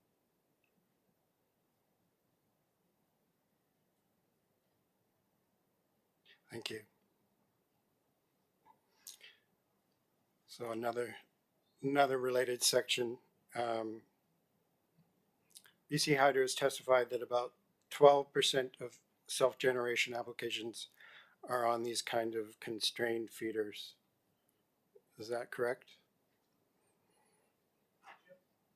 Do you have the IR reference for that one? No, I don't, sorry. Okay. I do recall that 12% number, and the way we looked at that was we looked at feeders that were over our planning limit for load and kind of how much generation was connected to those feeders to arrive at the 12% number. And the IRP forecasts a large increase in solar customers by 2034? Yes, so to be precise, the IRP uses the Dunsky solar adoption forecast that Dunsky spoke about, and so those forecasts are in the IRP, and yes, they forecast an increase. Yeah, and we did. And this we didn't need confirmation of that. I heard that over and over again yesterday. Yeah. This could place more pressure on constrained feeders, or it could relieve some of that constraint depending on the feeder and the location, correct? Can you just confirm we're talking about feeders constrained for adding more load? Yeah, or it could relieve some of that constraint. But for the constraint being that the feeder is the voltage constraints. Voltage constraints for adding more generation? Yeah. Yeah, I wouldn't characterize that we have issues with voltage constraints to add new generation. I gotta go back to my example of the rural feeder where there are points at that feeder generally right beside a substation or right beside a voltage regulator where we have high voltages. And I'm going to say it's the old school way of doing things. We're trying the new school way of doing things by reducing our voltages. But we do have a lot of old school feeders out there that we just have to address those through investments. And BC Hydro does not publish feeder level hosting capacity maps that would help customers know what kind of feeder they're looking at. That's correct. We don't publish hosting capacity maps. And you haven't committed to develop those? Not at this time. And this study finds that Be Smart inverters can increase hosting capacity. I haven't. I would have to look through the reference to find that. But I would agree in principle that the volt var and volt watt functions in high penetration areas like Hawaii do allow for increased penetration, with the trade-off that in some areas, as it says, you get curtailment in during peak solar production times. And in my understanding that you're actually already employing in some situations these functions? Correct. Yeah. And we don't stop people who do install the inverters from using those functions if there is an issue. So basically, there's a benefit in certain locations There is that you're already there taking there advantage. is a benefit to this control, yes, And does it in mean certain locations. and does it mean that we can integrate more generation? This benefit, or there's more places where we can integrate this generation? I would say at this time, only in those specific locations is it providing a benefit. In general, if penetration increases, these are definitely tools that we would use. But we're kind of, as we discussed previously, we're at a fairly low penetration level. Thank you.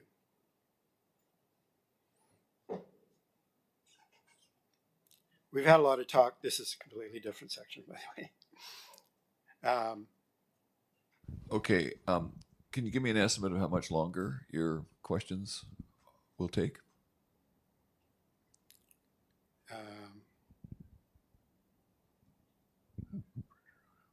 10 minutes.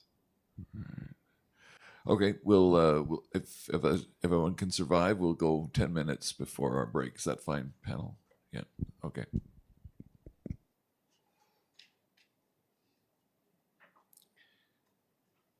So I'm talking about inputs for the cost modeling. I understand that we already talked to Dunsky and we learned what their inputs were, and they're not this panel. But at the end of the day, BC Hydro submitted their work as the evidence. So I'm wondering if I can circle back to some of the information that BC Hydro did or didn't provide to Dunsky for their modeling. Specifically, it's the hourly data from One second. I'm sorry to interrupt you. BC Hydro would like to make a submission. I'm just going to remind Mr. Liam that this panel is not here to speak to inputs for the Dunsky work. That was panel 1. You asked quite a few questions. You had your opportunity. This panel is for implementation and net injection. Thanks for the clarification.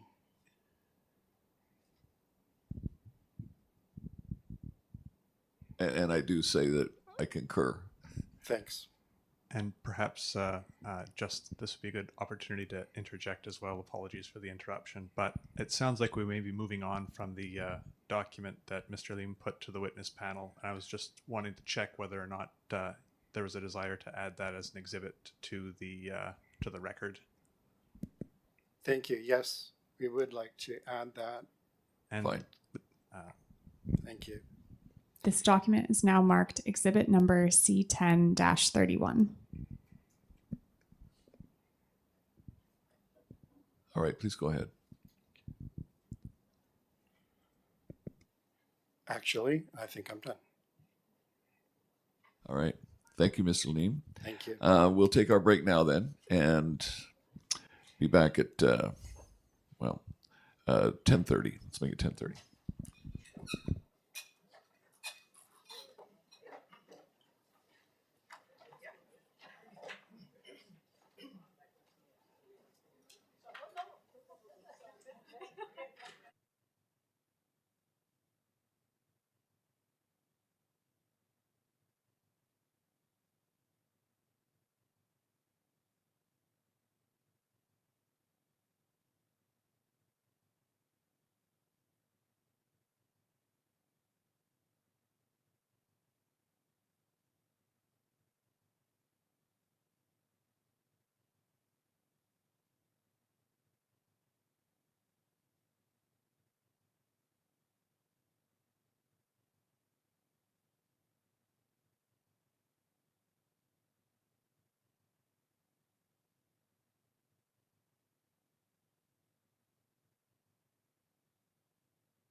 Morning, everyone. I just joined and just wanted to test my audio. Is there anyone in the hearing room or online who can confirm?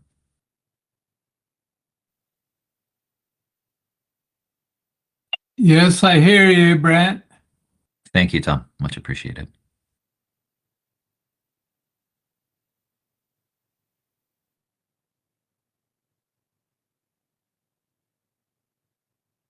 Actually, I was wondering if I could do the same.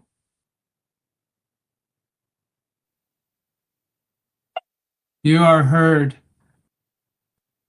Thanks, Tom. Yeah, same here. I'd appreciate it if you could let me know if I'm coming in clear. Yep.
Okay, we're back and ready to go. Mr. Bear, please let us know what's happening next. So the next party to cross-examine this panel, I believe, is appearing virtually. It should be Charge Solar, and I believe Mr. Unger was going to start them off, if I understand correctly. Thank you, Mr. Bear. I'm going to start us off and finish us off. Mr. Chairman, we have two follow-up questions based on the new information Mr. Sanvey introduced during the BC Hydro panel number 2 yesterday. We'd like some clarification on instantaneous netting and the hourly data provided to Dunsky. Question number 1, how many net metering customers' data were used for Dunsky's analysis, and over what duration or time frame was the study conducted? I don't have that information. Mr. Brahmi would, but I don't myself. All right. Would you be able to provide it to us after this? I think we could take an undertaking to do so, yes. Thank you. Great. Second and last question. Was there different data shared for residential versus general service customers? Again, I think Mr. Brahmi would know. I do not. We can add that to the same undertaking if you like. Great. Thank you, Mr. Sanvey. Thank you, Mr. Chairman. Thank you, Mr. Unger. Those are all your questions? Yes, sir. And anyone else from your group, or it's just you today? No, we're all here, but it's just me okay. Talking to this. Great. Excellent. Thank you very much. Mr. Bear, who is next up? The next party to cross-examine this panel is the Zone 2 Ratepayers Group, who I also believe is appearing virtually.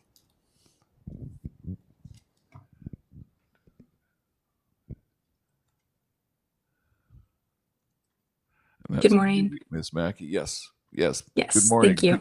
Please go ahead. Thanks. And I just have a few brief questions that are in follow-up to Mr. Sanvey's evidence this morning, if that may be permitted. Yes. So earlier this week, Mr. Sanvey advised that it is BC Hydro's hope that the community generation service rate would open up opportunities in the non-integrated area and help the NIA in terms of uptake of distributed solar generation. This morning, Mr. Sanvey also helpfully clarified the 15% limit for self-generation in the NIA, and thank you. That's very helpful. So, and just to confirm as a preliminary matter, based on this morning's discussion between Mr. Sanvey and Mr. Chair, I understand BC Hydro will be undertaking to provide a rationale for how BC Hydro chose the 15% limit for the NIA. Yes, we'll be providing more detail on that 15% limit. If I may please add to the undertaking, can BC Hydro also confirm how many of the NIA communities are not able to install self-generation due to the 15% load constraint, and how many NIA communities are near their limit, so within 10%? With the caveat that I myself am not close to this particular subject matter. I mean, that certainly sounds reasonable and we'll add it, but we'll be going to others to get it. Understood. And just for my own knowledge, this 15% limit pre-existed, is a constraint that pre-existed this proposed rate schedule, correct? Yes. This morning, you'd also discussed community context reports and other solutions, and I want to confirm whether those solutions you discussed are alternatives to self-generation, given it's not readily available to many communities, or are these solutions working to remove or change the 15% limit? I wouldn't characterize a community context report either of those ways. The goal of community context reports is to recognize that there are resource planning issues that need to be addressed in each of the non-integrated areas, and that those issues are unique to each of the non-integrated areas, and to have a forum through which the community and BC Hydro can have those conversations and determine what makes sense for each individual community in terms of meeting diesel reduction objectives, reliability objectives, etc. And that could include any number of solutions. So is BC Hydro working to remove or modify the 15% limit in NIA communities to allow more self-generation in the future? I don't know myself personally. I think that's something we could address in the undertaking if that works. Thank you. That'd be appreciated. This morning, when you stated that many NIA communities can't take up self-generation, but can be a benefiting customer of community self-generation, do you mean that the community self-generation project can still be an opportunity established within the specific NI community, or would they be benefiting from a project in a different community? It would be the latter scenario I was referring to in that example.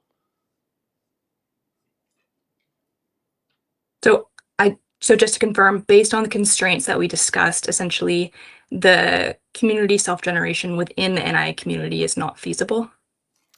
It is not feasible within some of the NIAs. It may be feasible in others, but in many cases, the constraints currently in certain NIAs would make it so that there would not be that opportunity. But it's not universal. In the circumstance where there is an NIA customer that can't install rooftop solar because of constraints, but they are a benefiting customer under the community generation service rate from a project in another community, does that allow that NIA customer to reduce diesel generated electricity in their communities? No.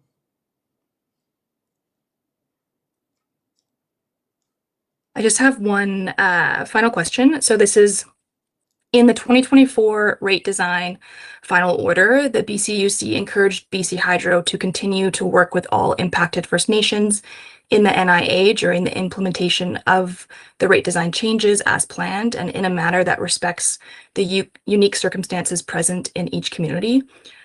For the record, that quote is found at BCUC Order G4225, page 23.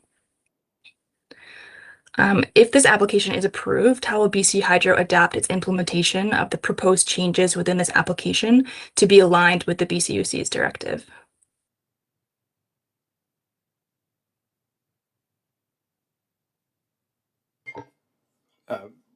With respect to the 2024 rate design application, one of the examples was with respect to the elimination of the NIA rates and how we would communicate with customers in those areas. And we had laid out a process for that, which included letters and contact, dedicated contact channels, etc. We haven't gone so far as planning out the details of how that level of implementation would happen for these rates, but yes, we could definitely commit that we would do this similar path and make sure that NIA areas are supported in a way that would meet their unique needs. And one final point, if you could please undertake to confirm those details and how that directive will be implemented for this application. Yes, we can do that. Thank you. No further questions. Thank you, Ms. Mackey. Mr. Bear, or we have someone, Mr. Hodge, a process question. Yeah, very, very quickly. There are a lot of undertakings. How are they returned to us, or how is that organized? I just want to know. Or is it... I don't have the date offhand, but I believe there's a date in the regulatory timetable for this proceeding for undertakings to be returned. So I'd refer you to the procedural orders. And then where will they be? They will be filed in writing, typically. Yeah.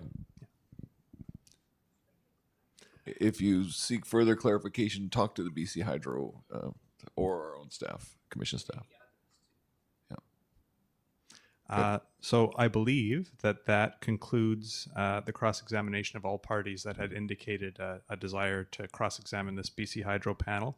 And I can share that BCUC staff do not have any questions for this panel. Does the panel have any questions? Nope. I've just canvassed my fellow panelists, and we don't have any questions for this panel. And BC Hydro, any follow-up? No, so I think we can now dismiss this panel. Thank you very much.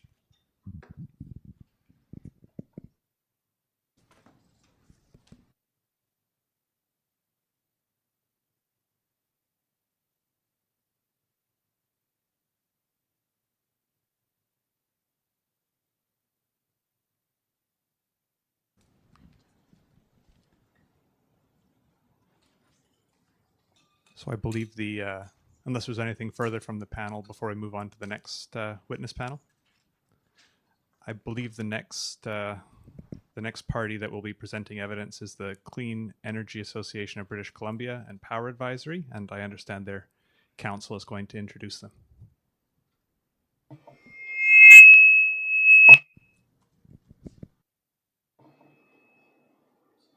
I just pushed the button, I swear. Thank you, Mr. Bear. Good morning, Mr. Chair and the panel. I'm just going to read a brief opening statement on behalf of the CEBC, and then we'll get our virtual witnesses affirmed, and I'll take them through some quick questions. The Clean Energy Association of British Columbia, or CEBC, has been a leading voice for BC's clean energy sector for over 30 years. CEBC represents over 200 members that represent a broad spectrum of clean energy participants, including renewable energy project developers, First Nations, service providers, and post-secondary institutions. CEBC is participating in this proceeding to ensure that any changes to the net metering service rate incorporate First Nations perspectives, are cost-effective for BC ratepayers, and provide appropriate price signals to support the continued adoption of solar technologies in BC. Power Advisory was retained by CEBC to assess BC Hydro's proposed net metering service rates, being RS 2289 and RS 2290, in relation to the topics of cost effectiveness and adequacy of the price signals those rates would generate in BC's electricity system. In the course of Power Advisory's assessment, it was noted and acknowledged that BC Hydro's intention with its proposed net metering service rates is to provide efficient and effective rates that reflect the utility's avoided cost of energy and equitably allocate costs between customers. However, Power Advisory's assessment identified notable limitations and multiple opportunities for improvements that would better support provincial policy goals related to emissions reduction, reconciliation, affordability, and clean energy development, while also optimizing system benefits and aligning with modern grid and electricity system needs. This assessment by Power Advisory was filed as evidence in this proceeding and can be found at Exhibit C16-6. And of course, Power Advisory is available today to answer any questions on this evidence. CEBC is putting forward Mr. Travis Lusney as an expert in the quantitative assessment of transmission and distribution system planning, and Ms. Sarah Simmons as an expert in the policy and regulation of those systems. I propose that Mr. Lusney and Ms. Simmons now be affirmed.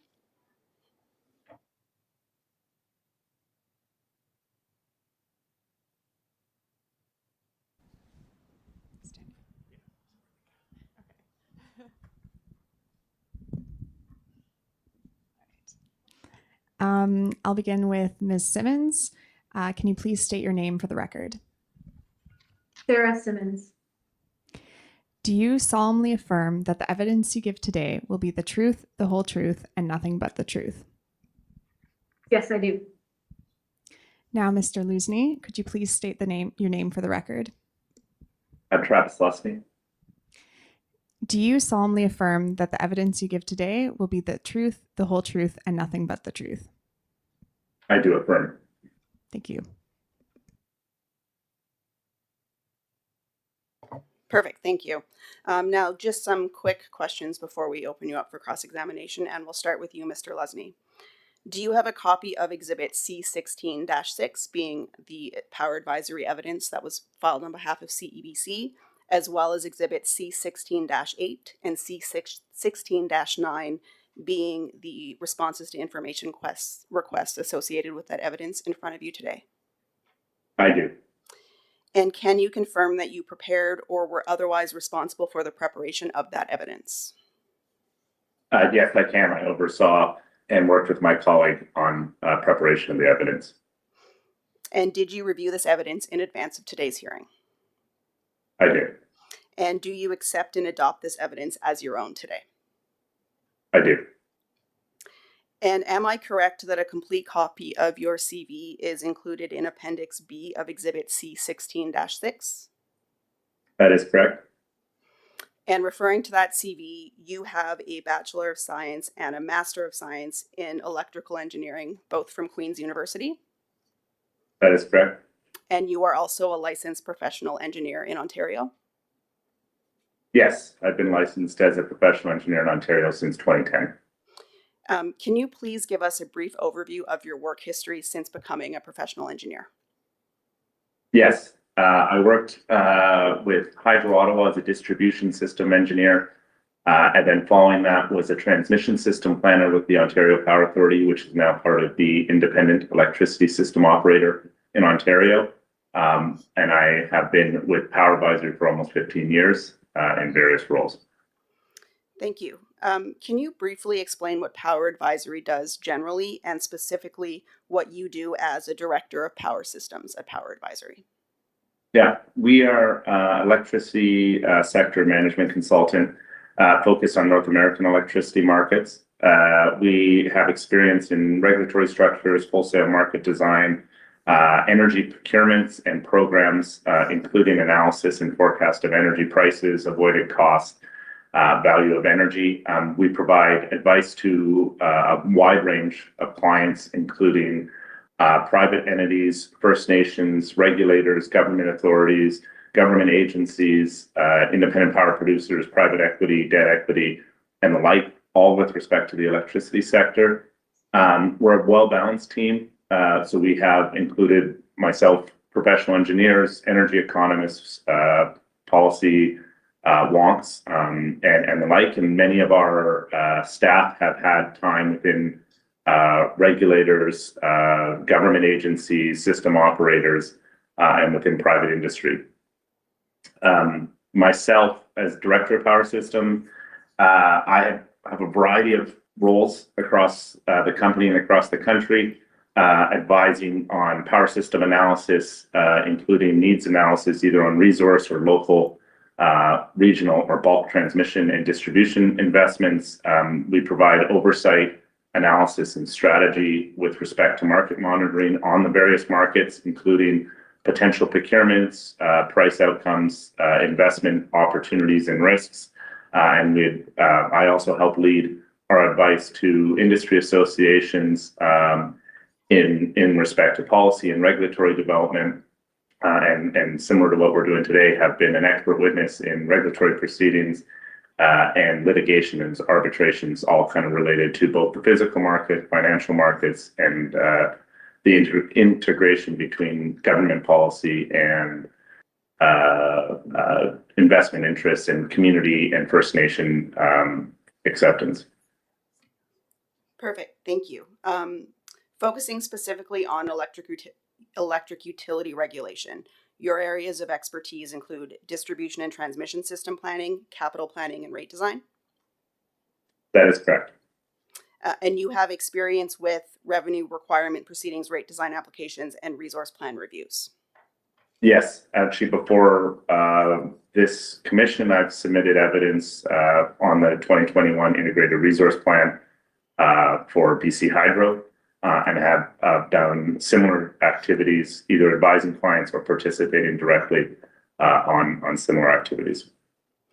Thank you. And you've already mentioned that you have worked for a range of regulators, utilities, and customer groups in relation to those types of regulatory matters. Can you provide us a brief summary of the services you have provided to utility regulators in particular? Yeah, some examples that we've been involved in. Myself and my colleague Sarah were involved in electricity vehicle rate design and analysis on behalf of the Ontario Energy Board. We've been engaged on a variety of aspects across the country on energy storage, rate design, revenue requirements, and fair value.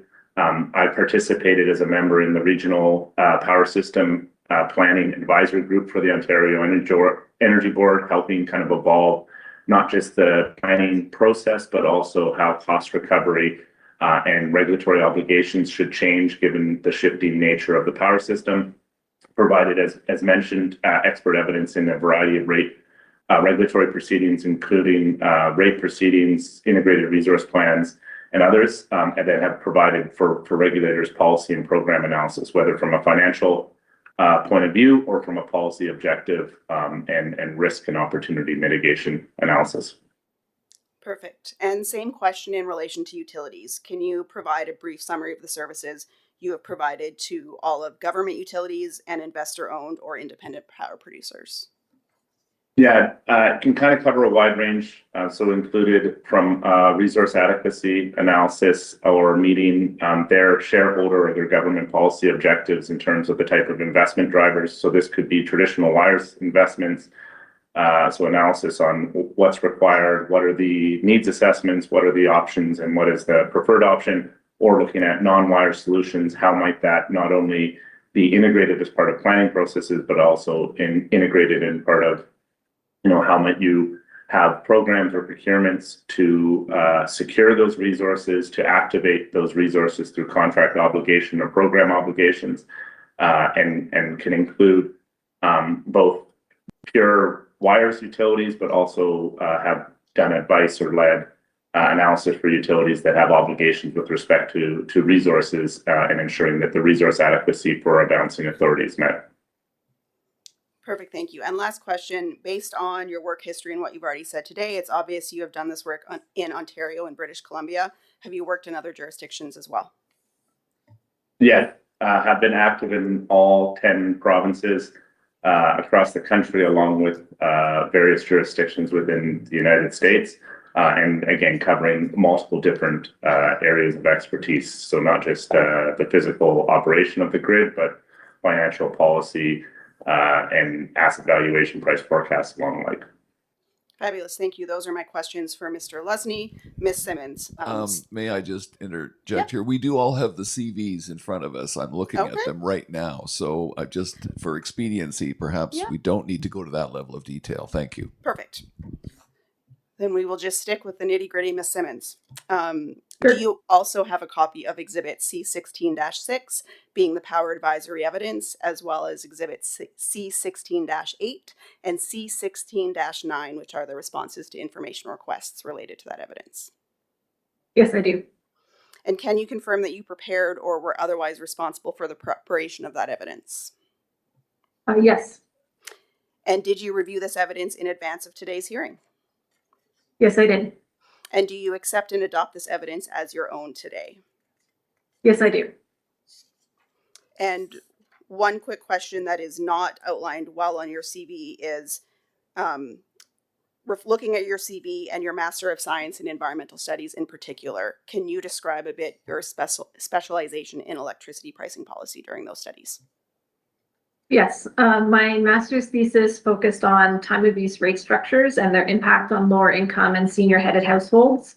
And I examined the customer bill impacts as they were implemented in Ontario and completed jurisdictional review and design, reviewed literature on energy poverty, and also conducted stakeholder interviews for that analysis. Fabulous. Thank you very much. And with that, I will open the witness panel up for cross-examination. Great, thank you. Mr. Bear. The first party to cross-examine this witness panel is the Commercial Energy Consumers Association of BC.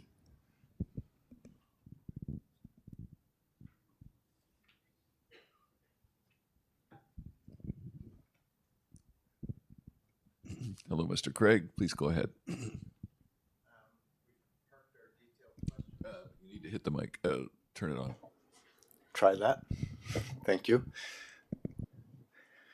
We've parked our detailed questions, and I have 7 high-level questions to help support my final arguments. My understanding of your evidence is that you have identified a number of streams of potential additional values that are not on the table. You'd be arguing for them, and I just want to confirm that. I think as evidence that we're providing, we have put forward that there is additional value that may not be fully comprehended in the proposed rate design, and that we believe that this is stuff that for the commission to take into consideration and for the Clean Energy BC and other stakeholders to put forward an argument. Excellent, thank you. When we get to the point of achieving higher value, would some of that higher value be shared with BC Hydro and its other customers? And of course, the higher value would create better economics for your suppliers. That is correct. It should be a shared benefit that's shared between the suppliers as well as the broader rate base through BC Hydro. Excellent, thank you. You've also identified that additional value is available by integrating solar with dams, obviously for storage, and some additional value to come out of that. I just want to confirm that. Yes, when you have hybrid resources, which can include different types of resources at a similar connection point, their capability to inject energy or manage load displacement can reduce strain on distribution and transmission systems and potentially offer resource adequacy benefits to a power system. So short answer, yes. Excellent. And similarly with solar being integrated with batteries, we can again derive more value. That is correct. And in some of the evidence I've been looking at, we all are aware that the next review that Hydro is proposing is 5 years away. And I'm characterizing that as potentially a 5-year problem, in that there may be a view that there's a need for ongoing development as quickly as possible. And I wonder whether you would agree with that or not. We would agree with that. We believe that it is important to have a set timeline for a review, but throughout the period, there can be changes within the system, within policy, within technology advancements that may trigger earlier reviews that would require actions on the regulatory design part. And the working group may be a vehicle for doing that. That can be a vehicle, yes. Excellent.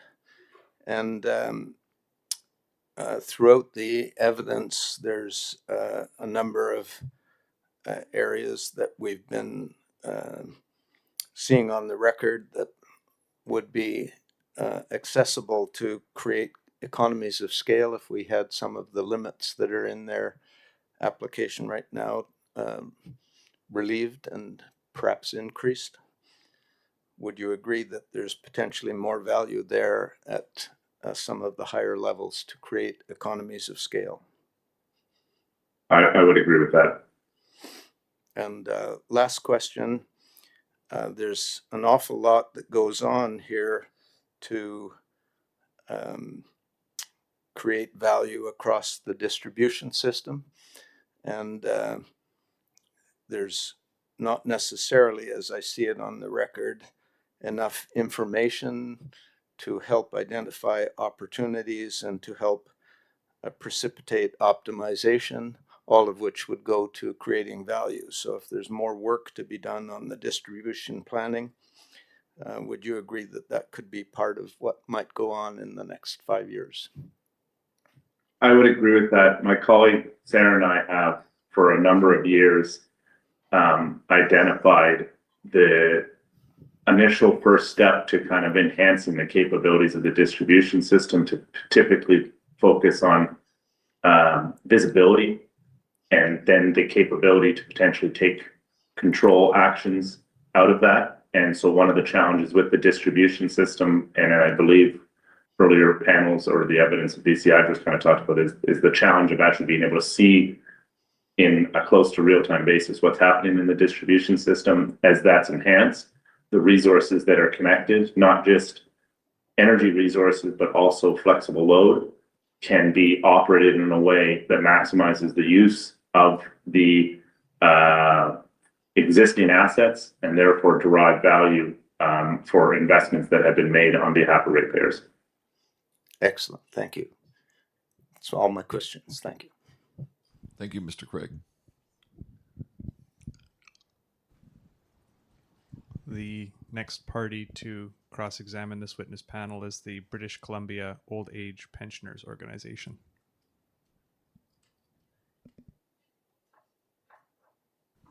Welcome, Miss. Please go ahead. Thank you. My main goal today is to clarify Clean Energy Association of BC's evidence. I will refer you to Exhibit C16-6, the Power Advisory Report, PDF page 23, and actual page is 22. They're pretty close together in numbering. Please confirm if the last three paragraphs, paragraph 86, 87, and 88, are a fair summary of Power Advisory's conclusions regarding BC Hydro's net metering proposal.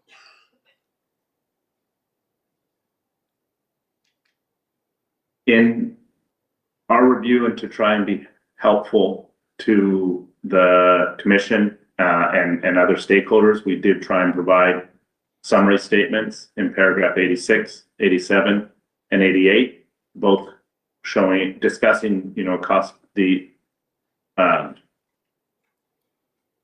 efficiency and effectiveness of the proposed rates, along with some of the challenges and potential changes. Okay, so there's no other conclusions which are missing. Those are main conclusions. I'm not speaking about everything, but main conclusions would be those paragraphs. I think similar to the response to the previous set of questions, I mean, we do believe our evidence is providing view and commentary based on analysis and assessments that we've done, but that argument conclusions are for interveners and the utility to make as part of the regulatory process. So we're trying to keep our conclusions unbiased and to the benefit of the Commission. Thank you.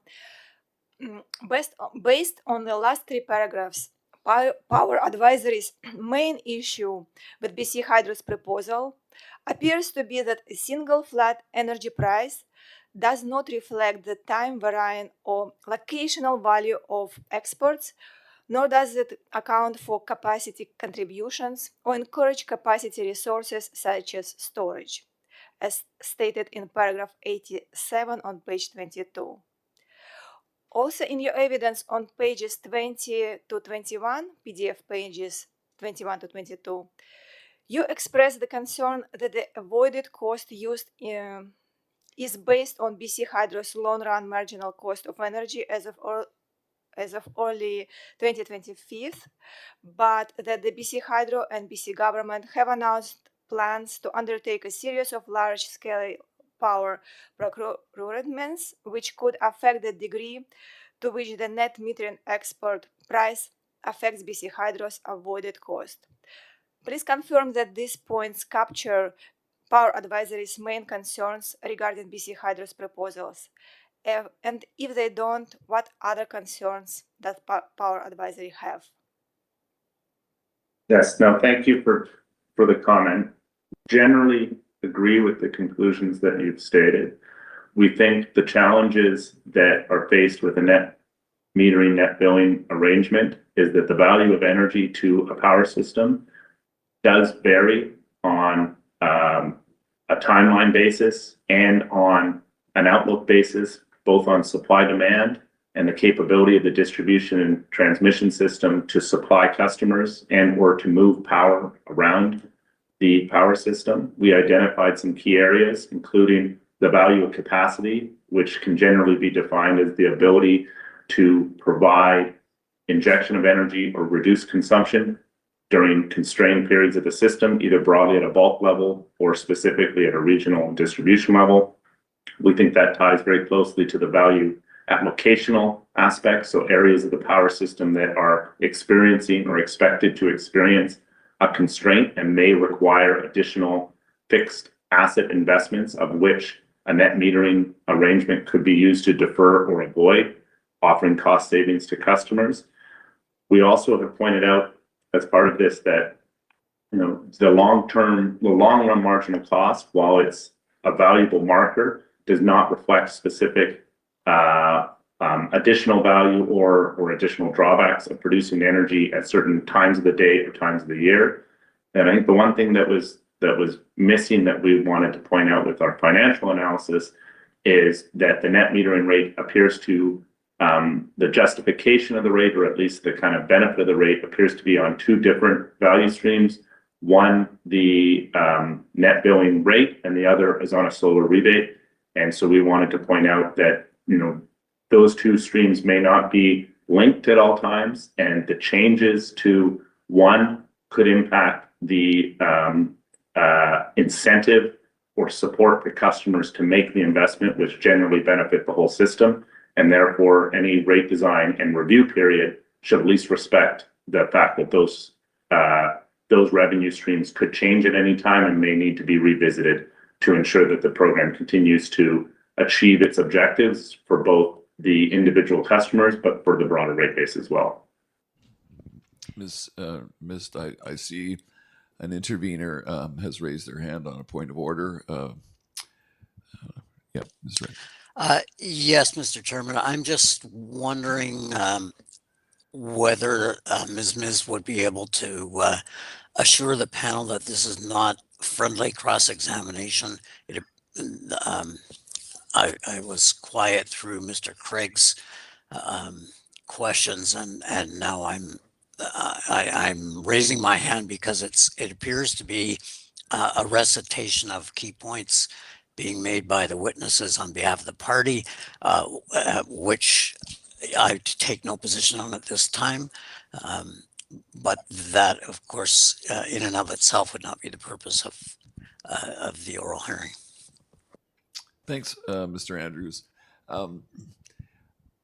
So your question asking to what is their position, as I'm hearing the answer from Mr. Lesney, I have to agree a bit with Mr. Andrews. I'm seeing a resume of what I'm reading right here, which is in the submission. So I really like the questions to areas where you don't understand or disagree with in a fairly pointed way that will help us move beyond just already knowing what this panel has produced as evidence and argument.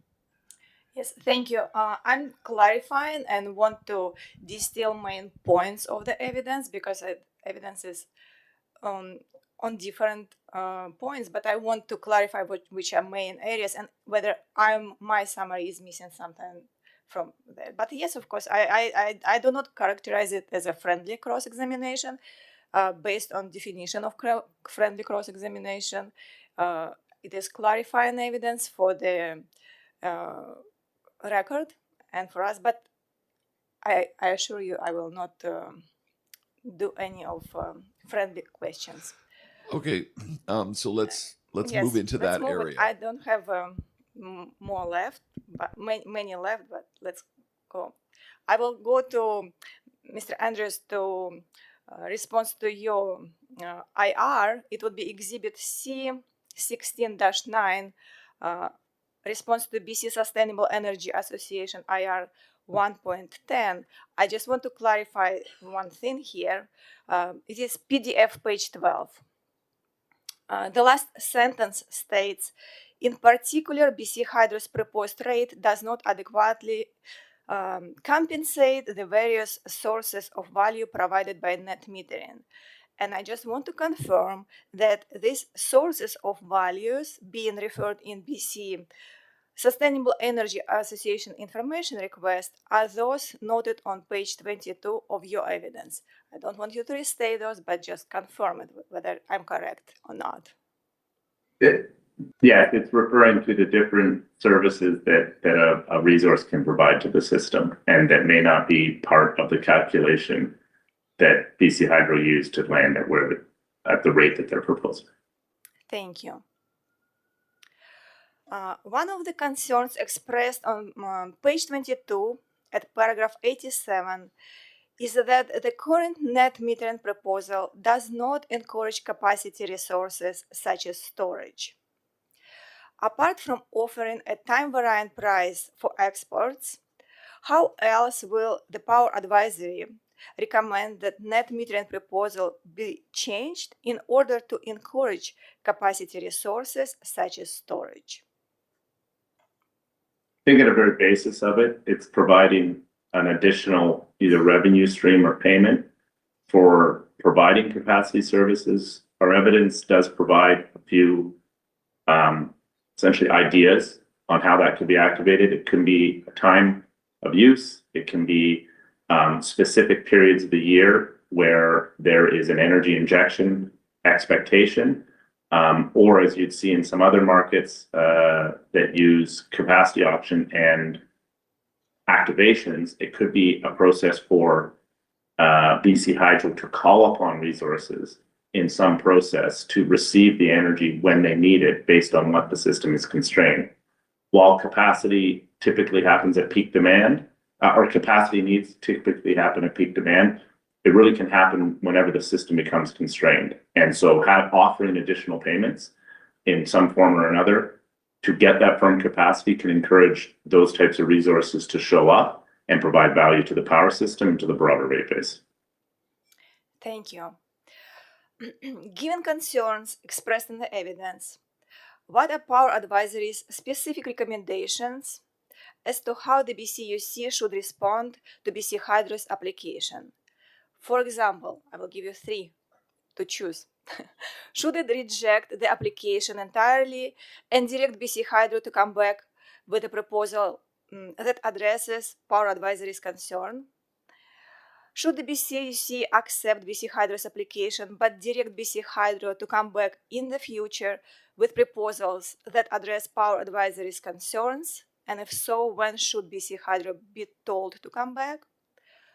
Or should it direct BC Hydro to make specific changes to its proposals before implementing it on April 1st, 2026, and address other concerns in a future application? And again, if so, what changes should be made to the current proposal before implementation?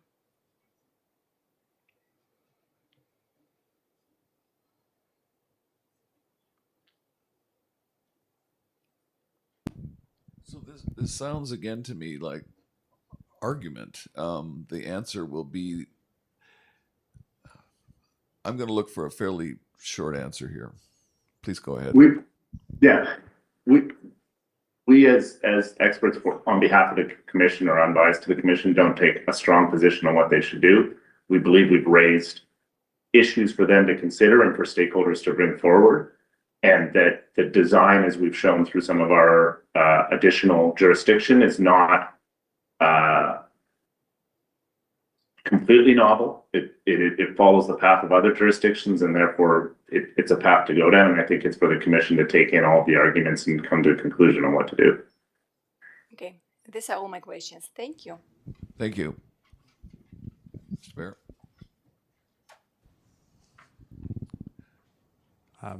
BCUC staff do not have any questions for this witness panel. Does the panel have any questions? No, we do not. So I believe this panel is... Unless there was anything that no. Okay. Right. Yes, so I believe that concludes. Yes, that concludes this panel. The panel is dismissed. Mr. Bear, what's next? And I thank the panel. So the next party to appear will be the Charged Solar Witness Panel, and I believe that they will be appearing virtually as well.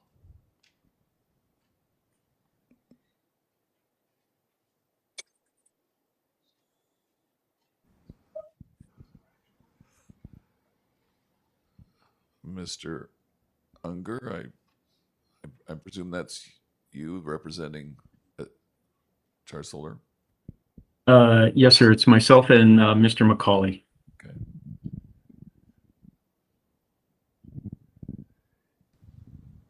Okay. Did you wish to make a brief statement to introduce yourself or your evidence? No, I don't think so. I'm just waiting for Mr. McCauley to join in. I'm here. Yep. Oh, yeah. Sorry. Yeah. No problem at all. I mean, I'm happy to just say, again, as a reminder, there are 3 companies that were put into a cohort by BCUC for understandable reasons, given our common interests. And that's why you're seeing different people from different companies, but we're all part of Charge Solar et al. And Steve and I and our colleagues prepared the evidence that I believe will be crossed on today. Great, and I appreciate you explaining that. So, Mr. Bear, I might just suggest that we affirm the witnesses, and then we could move on. We'll with affirm the witnesses.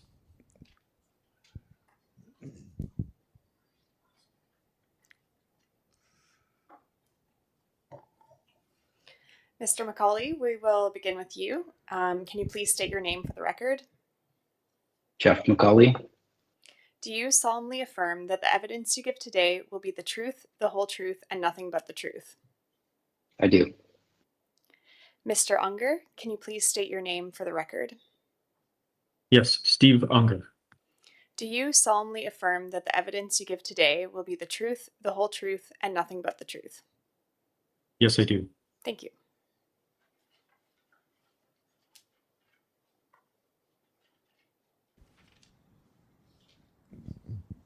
So the first party to cross-examine this panel will be Commercial Energy Consumers Association of BC.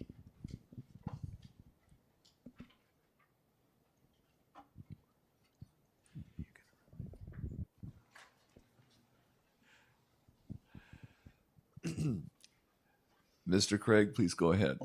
Thank you very much. Same process for me. Same process and quickly. And warnings about friendly cross and so on and so forth. Yes, please go ahead. We usually have adverse interests to suppliers. Fair point. And I do like to be friendly when I'm talking to people. Yeah. Fair point as well. Thank you. I believe that you have identified in your evidence that there's possible streams of additional values, like many of the others. Can I just get the confirmation on that? I don't need to go into any details. Yes, we would have referenced broadly additional ancillary benefits of distributed energy resources. Thank you. This one I didn't see in the evidence, but I'm looking to identify that as higher values are established, that your groups would have better economics, and would those benefits be shared with BC Hydro and BC Hydro's other customers? I can answer to the extent possible. I mean, you're referencing a future hypothetical, and I think that when new programs are introduced that can include existing installed assets that were installed with rebates or otherwise, the net benefit of new programs using existing installed DERs can be shared between customers and or BC Hydro. For example, BC Hydro is expanding the Peak Saver program today to move beyond load control and include specifically involvement of batteries. That program will have mutual benefit for both ratepayers as well as BC Hydro.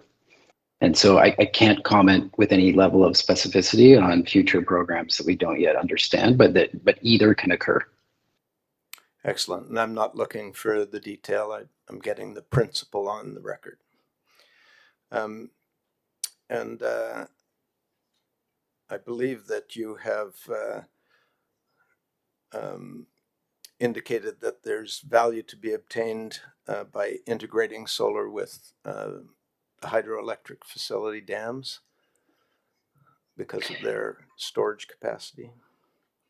Yeah, specifically, again, just very broadly, we were trying to ensure that all stakeholders understood that there is a difference between capacity and energy. And as an intermittent resource, solar is primarily an energy contributor and not a reliable capacity contributor. And so when you are an intermittent resource, we are simply pointing out that in a largely hydroelectric environment, all of the kilowatt hours or most of the kilowatt hours in our view from solar generation through the use of storage in the form of the reservoir and the dams that can handle it, is still a useful overall resource in the overall resource mix. So we made broad statements in section 4 of our evidence to that end.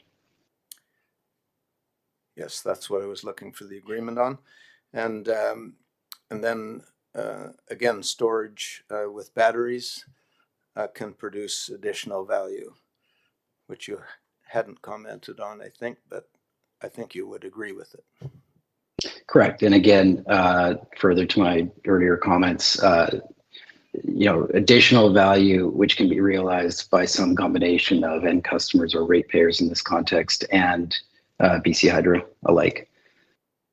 Excellent.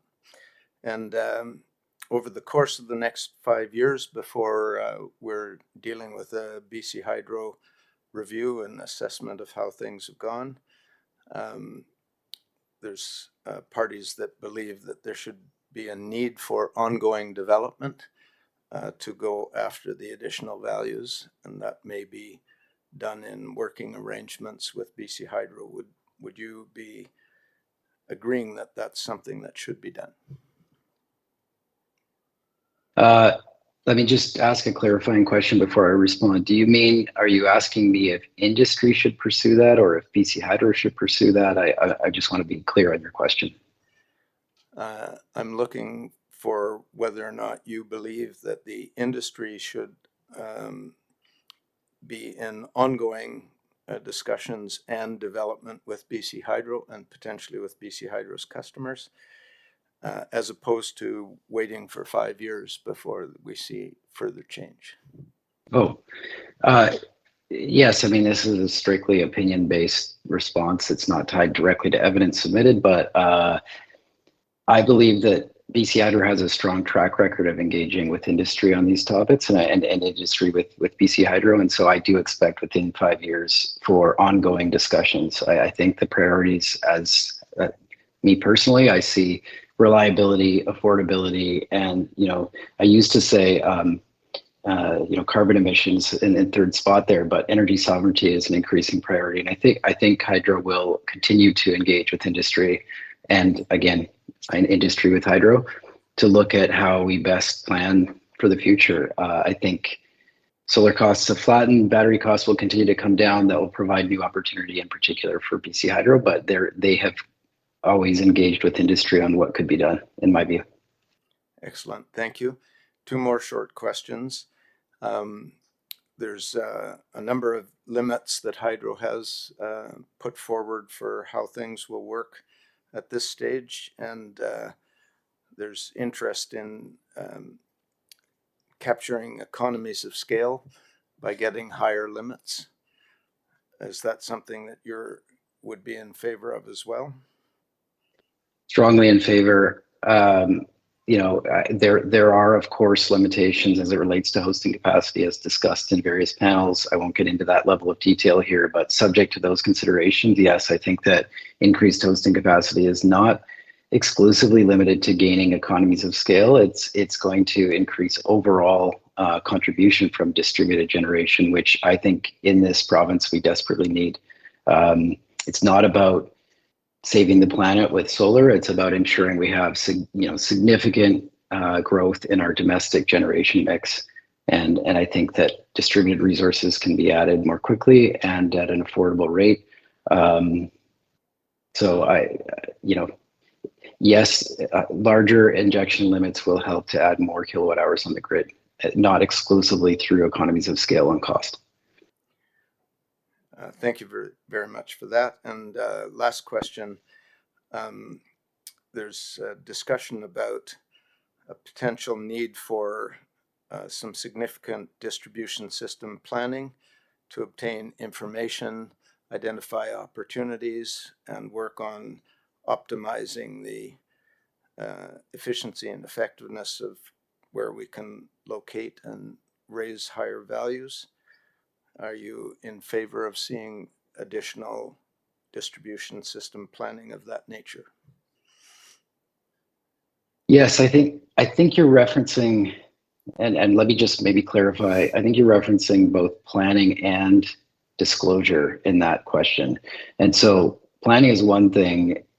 Disclosure of a heat map, for example, has been discussed in this hearing, and we are active in other jurisdictions such as Nova Scotia that provide such a heat map, which saves time for the utility and for prospective customers to identify if they have hosting capacity available. It is always subject to change because it's changing rapidly, but I believe that would only further encourage ratepayers to participate, installers to spend less time figuring this out, and reduce administrative costs on BC Hydro's side. I think we see evidence of that in Nova Scotia and in Toronto Hydro's region, just as two examples that publish feeder capacity hosting maps. Very helpful. Thanks so much. Thank you, Ben. Thank you, Mr. Craig. Mr. Barrett. So I believe that was the only party who had indicated an intention to cross-examine this witness panel, and BCUC staff do not have any questions for this witness panel. Does the panel have any questions? No, the panel does not have any questions. So I guess we can dismiss this panel. Thank you, Mr. McCauley and Mr. Unger, for appearing before us, and also for the cross that you've been doing. Okay, thank you very much. Thank you. Over to Mr. Bear. Next panel.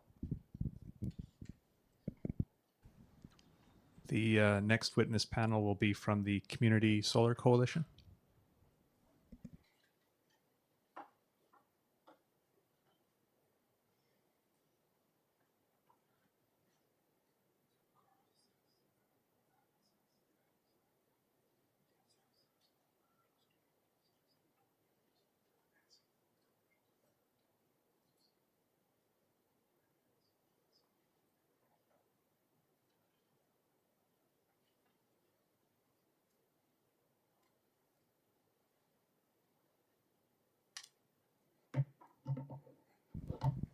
Thank you, panel. Go ahead. We're pleased to introduce our witness panel.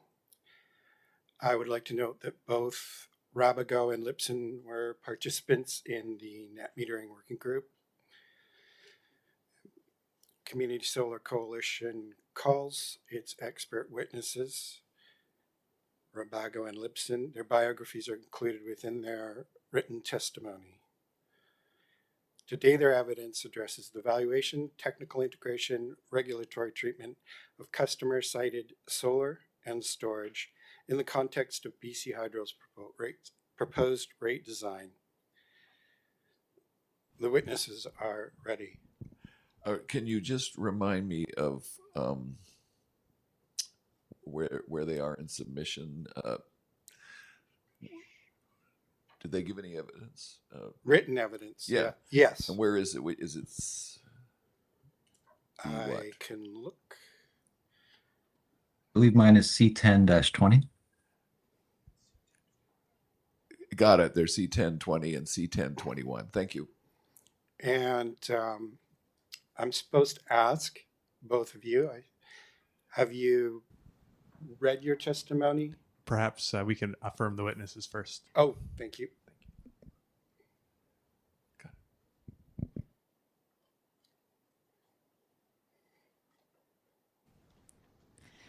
Do we have both witnesses? We can't seem to see the. We can't seem to see Mr. Rabago.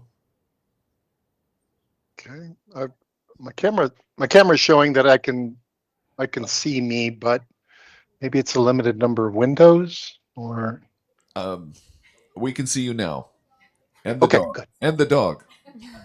Yes, two standard poodles, but they're pretty well behaved. Okay, we'll take our chances. Yes, I do every day. All right, Mr. Rabago, could you please state your name for the record? Yes, my name is Carl R. Rabago.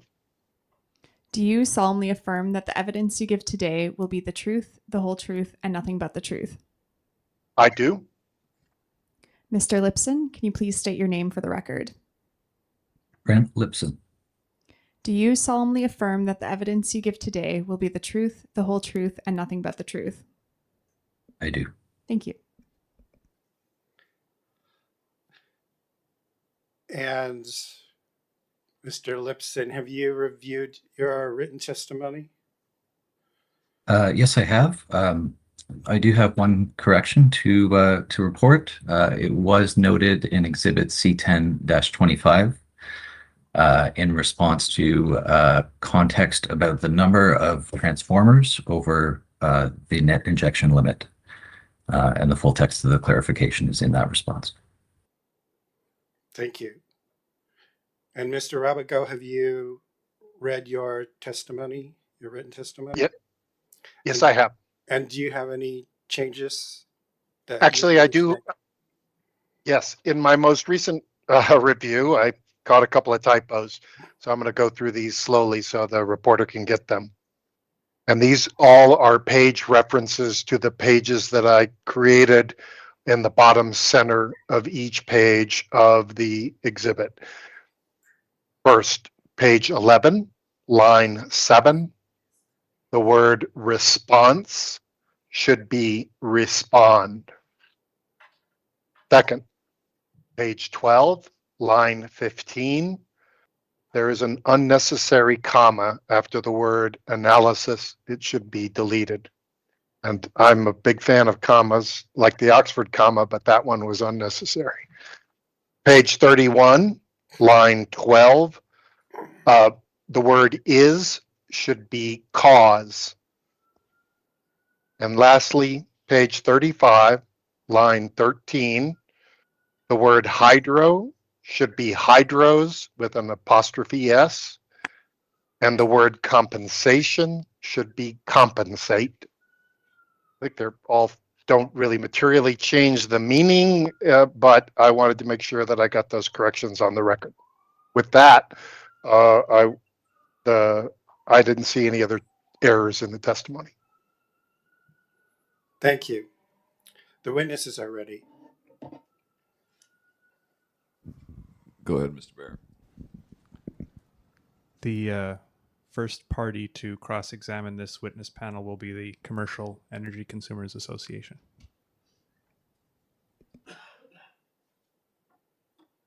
Excuse me, I don't want to proceed out of order, but I do want to make a point that since I heard other people doing similar things, I want to indicate that the written testimony that was submitted would be the same if I was to orally present it today, and that I would adopt that testimony in the written testimony as my own. Very good. Thank you. And Mr. Lipson will assume the same for you. Yes, correct. Thank you. Please go ahead, Mr. Craig. Thank you. Gentlemen, you had a very strong set of testimony. So most of my questions will be asking just for agreement. There's one or two that I'll be looking for your views on it.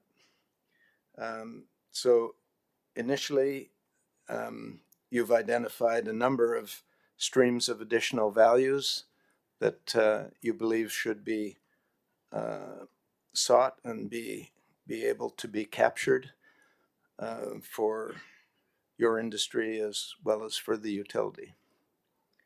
Can I get agreement on that?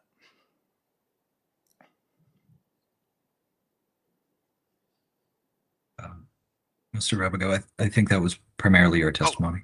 Okay. Yeah, the only thing I want to be clear of is that while I'm participating in this proceeding on behalf of the Community Solar Coalition, I am not, and I am a solo consultant who works in this field. I'm not doing this on behalf of an industry point of view. So I heard that word, and it's not exactly an accurate description of my role. I'm an expert witness that was asked to provide my expert opinion. Fair enough. And I'll ask the questions in terms of the advice that you would give then. Thank you. The next one, the advice that you would give with regard to capturing of higher economic value, which would be better economics for your clients.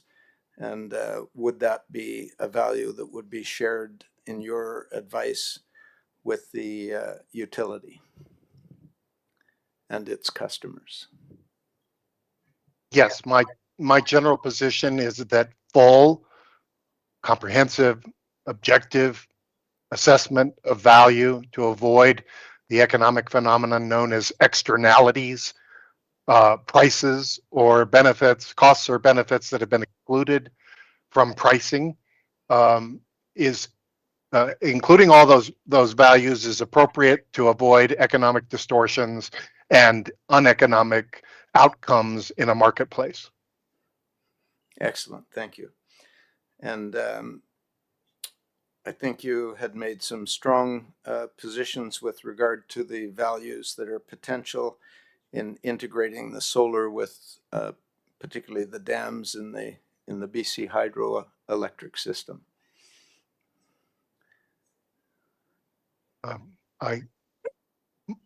My testimony indicated that distributed solar had value to play in an integrated system, and BC's hydro system includes a lot of hydro facilities, so yes. Excellent, thank you. And would that be the same with regard to batteries and solar being integrated to create additional value using the capacity along with the energy? I'm a big fan of a lot of the distributed energy resources, so yes. Mr. Craig, I know you say you're always friendly, but this, at least in our view, is categorized as friendly. You're asking the witness to restate things that I'm looking at right here. And so I'm hoping you'll get to some questions that are focused on things that you didn't understand or need specific help with. I'm just looking for clarifications in order to help support getting to. Well, maybe skip through some of the clarifications, because I could have given you every one of those answers having read the testimony, the evidence. And my other commissioners are of the similar view. Fair enough. Did you want me to stop at this point? Nope, I'm not asking you to stop. I'm asking you to not give what we're defining up here as a panel as friendly cross. And I know you've been in this role long enough, as have I, to know what I'm talking about. Yes. Can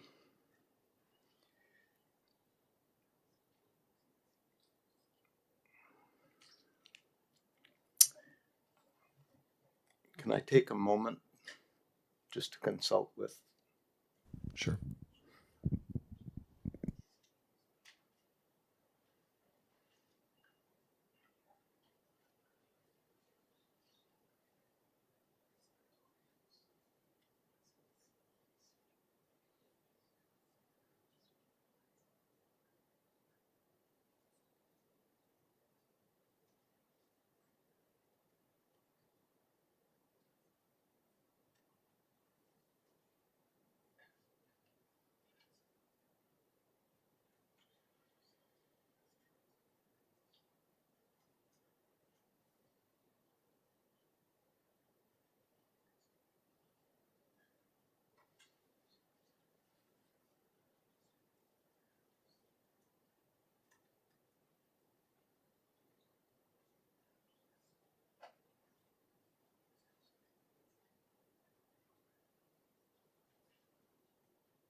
Thank you, Mr. Chair.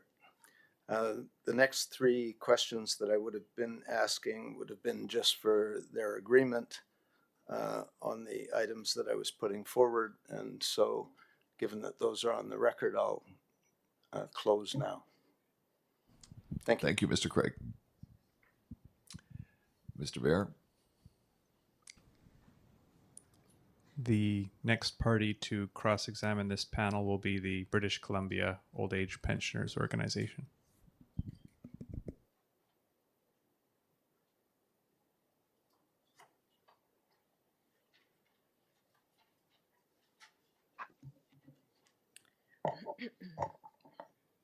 Good morning. I will have only two questions. Please refer to Exhibit C10-21, Rabaga's evidence, page 32, and PDF page 33. In response to the question at the top of the page, you outline a number of concerns with BC Hydro's proposed energy price.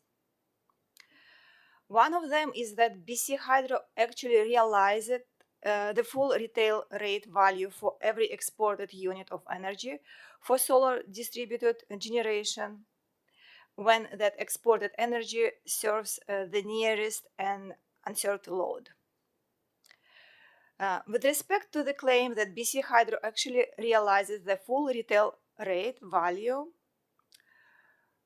does Rabago agree that this is only the case if retail rates are fully reflective of the utilities' avoided cost associated with the delivery of such energy? I'm sorry, could you repeat the specific question? I was taking a little time getting there. Just to make sure I'm understanding, I made the point that exported energy moves to the nearest unserved load, and on the way passes through a revenue meter, which generates 100% retail rate revenue for the utility. And so now, if I'm at the right place, please restate your question. Yes. Is it your position that BC Hydro actually realizes the full retail rate value for every exported unit of energy from solar distributed generation when delivered to next nearest unserved load? Is it your position?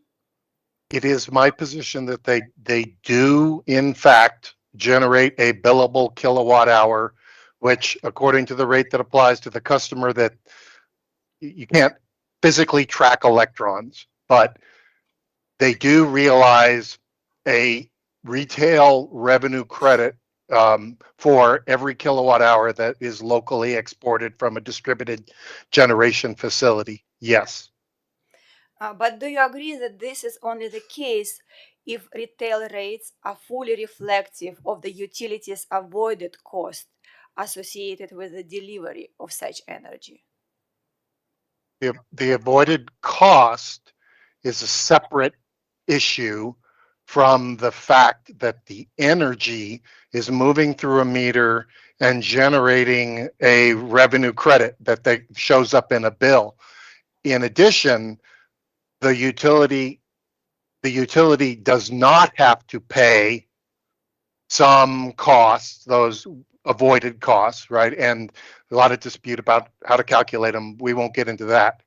So just to simplify the example, let's say the utility has a dispatchable generator and it has some cost of production, and the exported energy from the distributed generation allows them to throttle that dispatchable generator back 1 unit, then the utility will save the cost associated with throttling back that generator. And in addition, it will save the transmission, the distribution, and the associated conversion costs of getting that otherwise, dispatchable generator kilowatt hour to the customer, because the distributed generator did that for them. So there is an avoided cost and there is a revenue credit, and that revenue credit is full retail because the kilowatt hour is serving retail load. And that string of avoided costs are costs that are savings against that. And then if you do things the way Dunsky and BC Hydro appear to want to do it, they would also consider the fact that they didn't get to run that dispatchable generator and charge for that transmission as a cost as lost revenues. But economically and regulatorily, lost revenues are not a cost. Thank you. One of your concerns with BC Hydro's proposed energy price is that you believe the export price should reflect more than just utility benefits, but also capture societal benefits as well. Do you think that BC Hydro proposed indirect approach, such as through cost shifting, is sufficient? Yeah, my testimony is that the majority of jurisdictions that are looking at full and fair benefit cost analysis are considering societal impacts, and that the policy in British Columbia, from my review of it, and I should say I am an attorney and I've read a lot of policies. I am not offering a formal legal opinion, but I have legal training, so I bring that to my testimony. My view is that the policy, if reviewed fairly and objectively in British Columbia, shows that carbon reduction and other societal benefits associated with distributed generation are in bounds, are fairly, should be considered in evaluating the impacts, costs and benefits of distributed generation. I further buttress my position by pointing out that British Columbia Hydropower is a provincial utility. So there is virtually no separation between the utility's concerns as a utility serving customers and the utility as an instrument of the public welfare that is the province of British Columbia. So any fiction, it would be fiction to try to distinguish between the utility cost or the utility benefit analysis and societal benefit analysis in light of policy and that fundamental identity that I pointed out. But did you hear Mr. Sandvi's testimony about how did they account these societal benefits? They accounted indirectly through like cost shifting. Do you think it is enough? How they account for that? I'm not sure specifically what you're referring to. That I just pointed out in my testimony, so I might have missed that part of his testimony, but I pointed out in my testimony that that Dunsky did not consider it and only calculated the greenhouse gas avoided cost benefits in response to a discovery request from the coalition. And my last question would be, with respect to the inclusion of societal benefits directly in rates, can you confirm that a BCUC is able to do so under statutory framework under which the regulator works currently? Putting it back to make sure I fully understood you, would I agree that British Columbia can address societal issues through statute? No. You're proposing to include it directly in rates, in energy price. Is it actually possible under jurisdiction which BC Utility Commission has currently, in your opinion? Yes. If I understand you correctly, I just want to make sure.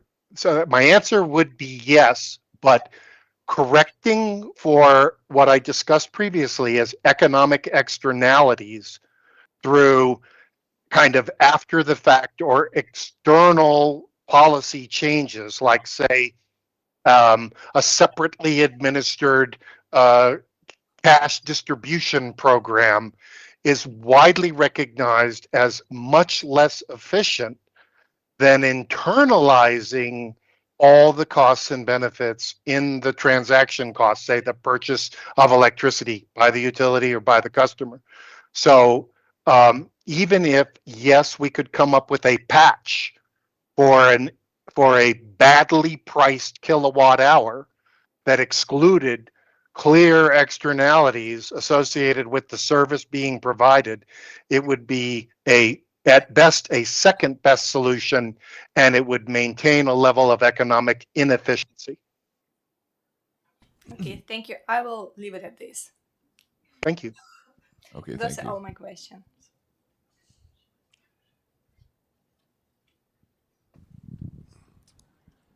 Those are all of the parties that had indicated an intention to cross-examine this witness panel, and BCUC staff do not have any questions for this panel.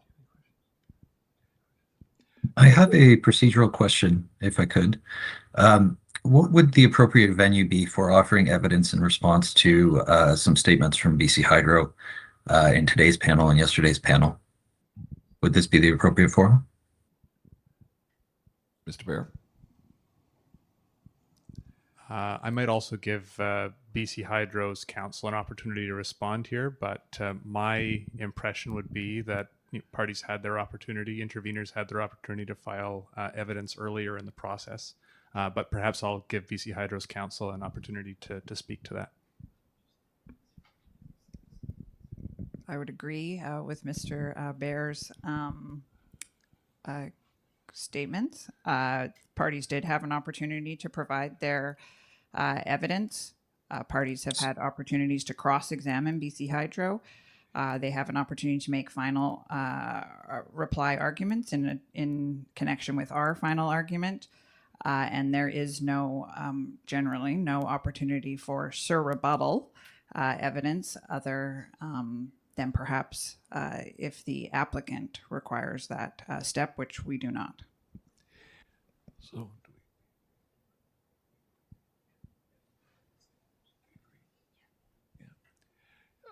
yeah, we agree with the position of BCUC Council and BC Hydro Council. So the answer, Mr. Libson, is that you'll have to make any additional arguments you wanted in final argument. So just to clarify, can I offer factual contrasting argument during final argument at this point? Well, it will be untested, and I do have,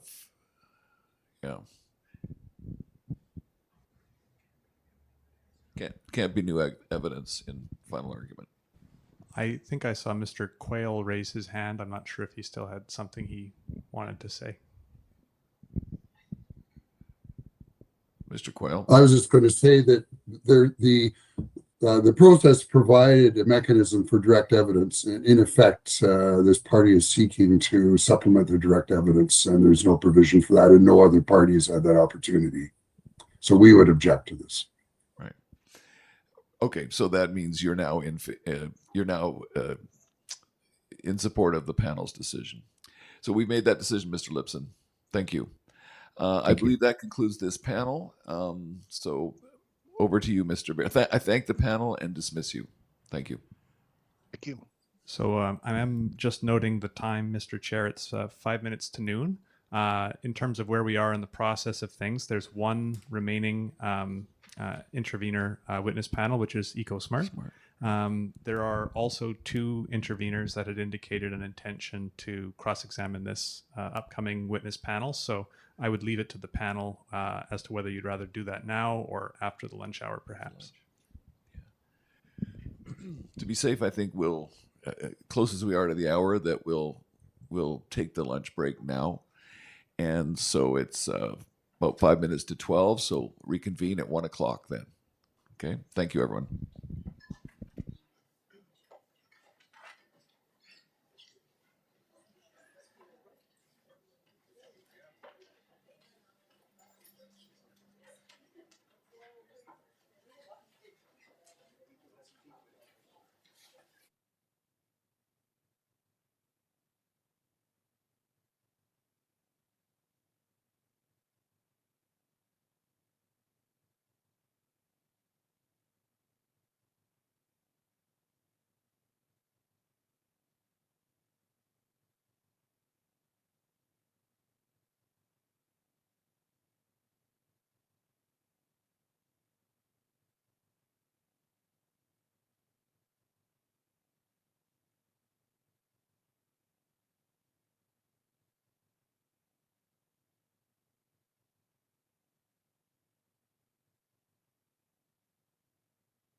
Good afternoon, everyone. Welcome back to our afternoon session. Panel is obviously ready. Mr. Bear, where are we at now? Please go ahead. So the next party to appear will be EcoSmart Foundation. So I'd welcome them to come up now to the podium.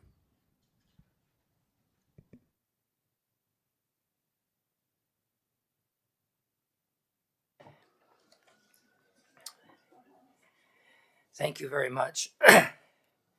Thank you very much in particular for bringing us into the afternoon. We have 4 hours. It's terrific. Very good sense of humor. A bit of guidance from the commission, the chair, if I could. I want to ask if you're comfortable with why this morning we offered those questions, because if not, I would like to give a 2-sentence explanation. If you're comfortable, you know why those questions were put, I'll leave it. If you want to speak very briefly about why, and we put that on get that on the record, please go ahead and do so. Thank you. This is 2 or 3 sentences. In our evidence, we offered a number of potential improvements to RS 2290, which we have focused on. In response to those suggestions, BC Hydro has come up with a sense that it would cost $10 million. Obviously, we're going to address that in our final argument. This morning's questions were because we needed to be absolutely sure we understood their system. That's all. So thank you very much for giving me that. Very good, and I'm quite fine with that explanation. Yeah. Thank you.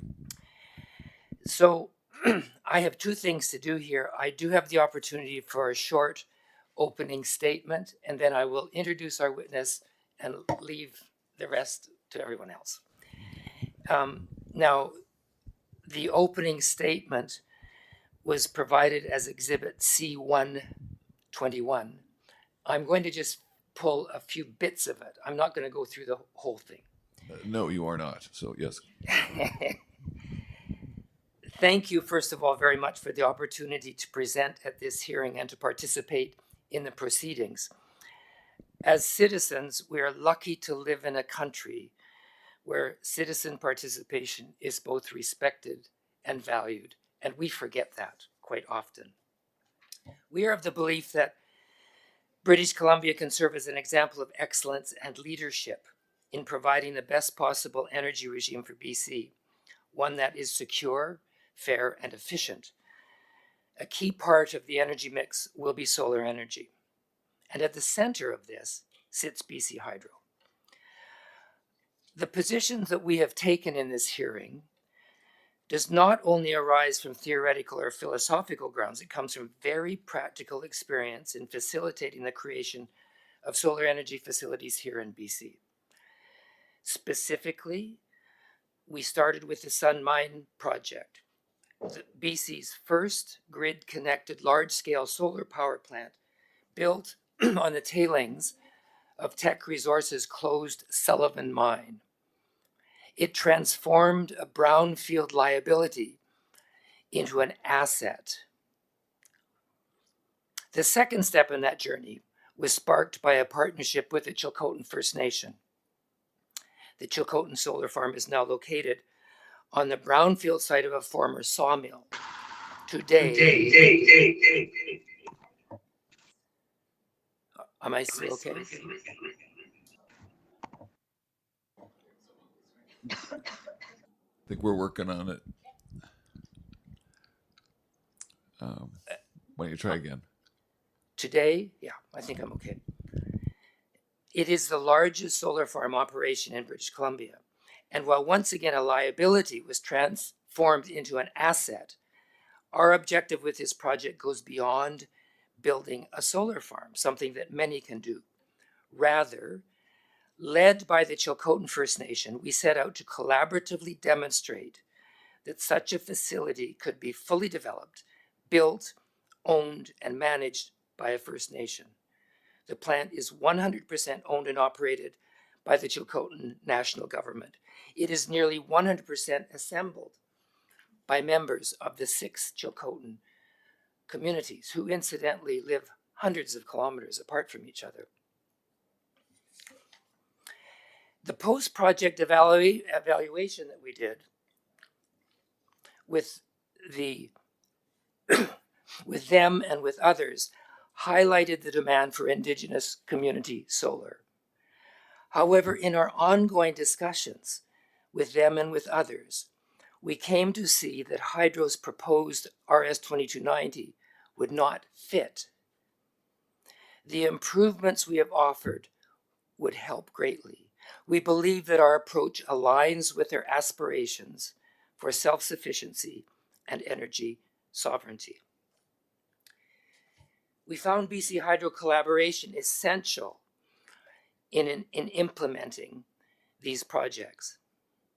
However, at the same time, we came to clearly, particularly the Indigenous community solar, however, at the same time, we came to see clearly through this experience that the community solar concept could offer everyone in British Columbia much benefit, not only Indigenous people. Our approach here is as it has always been with EcoSmart. It is not only to point out the limitations of a proposal, but also to offer improvements that we believe could provide a cost-effective and fair approach for British Columbians, one that would contribute to making community solar the powerful contributor to BC energy systems, to the BC energy system that it should. That's what we'll cover in our final argument, so thank you very much. Now, let me introduce our witness. Please affirm the witness.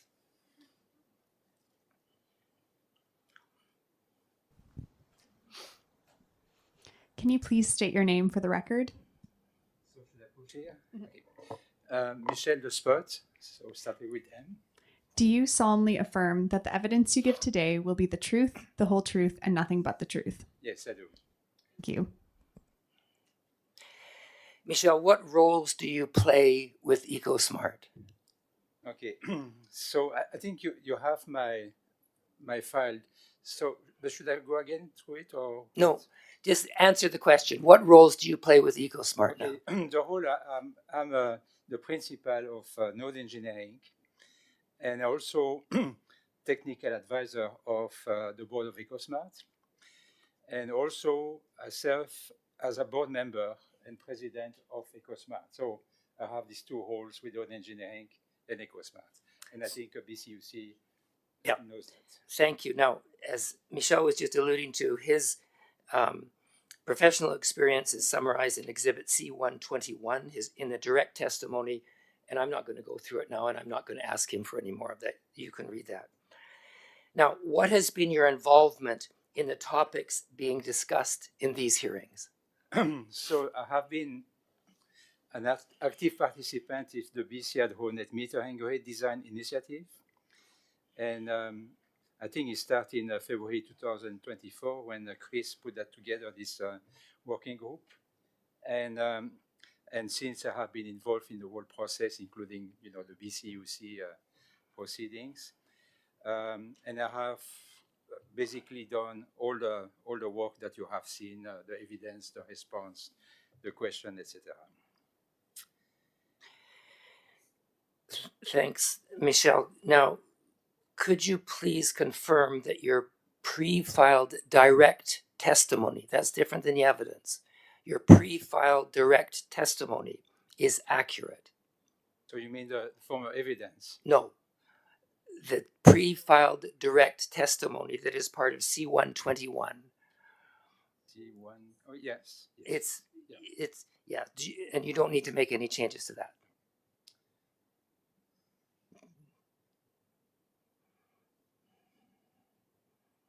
That's the pre-filed direct testimony that responds to these very questions. Yeah. Okay. Now, Michel wishes to offer a correction to a piece of evidence. Can I ask him that now? So, Michel, do you have any corrections to offer for any of the evidence that EcoSmart? Yeah.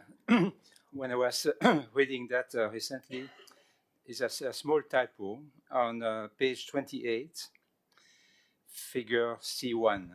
Okay, wait a minute. And this is C. Sorry, this is Exhibit 12, C12-1, PDF page number 28. Not only C112, right? Because we are C112, Yeah. sorry. Yeah, page 28. Yep. So there is a nice graphic there with different color, and the graphic to the right is wrong. So I would like to file a new graphic. The description is fine, but the graphic is not okay. We can follow that up afterwards, sir. Yes. Yeah. Okay. So final question, Michelle, do you adopt your pre-filed direct testimony and these other changes as for evidence in these proceedings? Say again? Do you adopt your pre-filed direct testimony as evidence in these proceedings? Yes. Thanks. So over to Commissioner Ann Cross.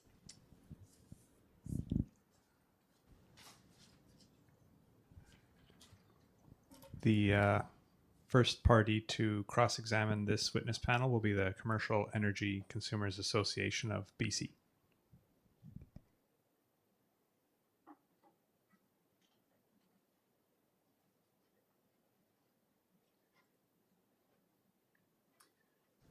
Welcome, Mr. Craig. Please go ahead. Thank you again. There are 2 of my 7 questions that are clearly on the record, so I'm only going to ask the ones that I did not find on the record. Although there were some specific things that were close, the broader question was not there. First question,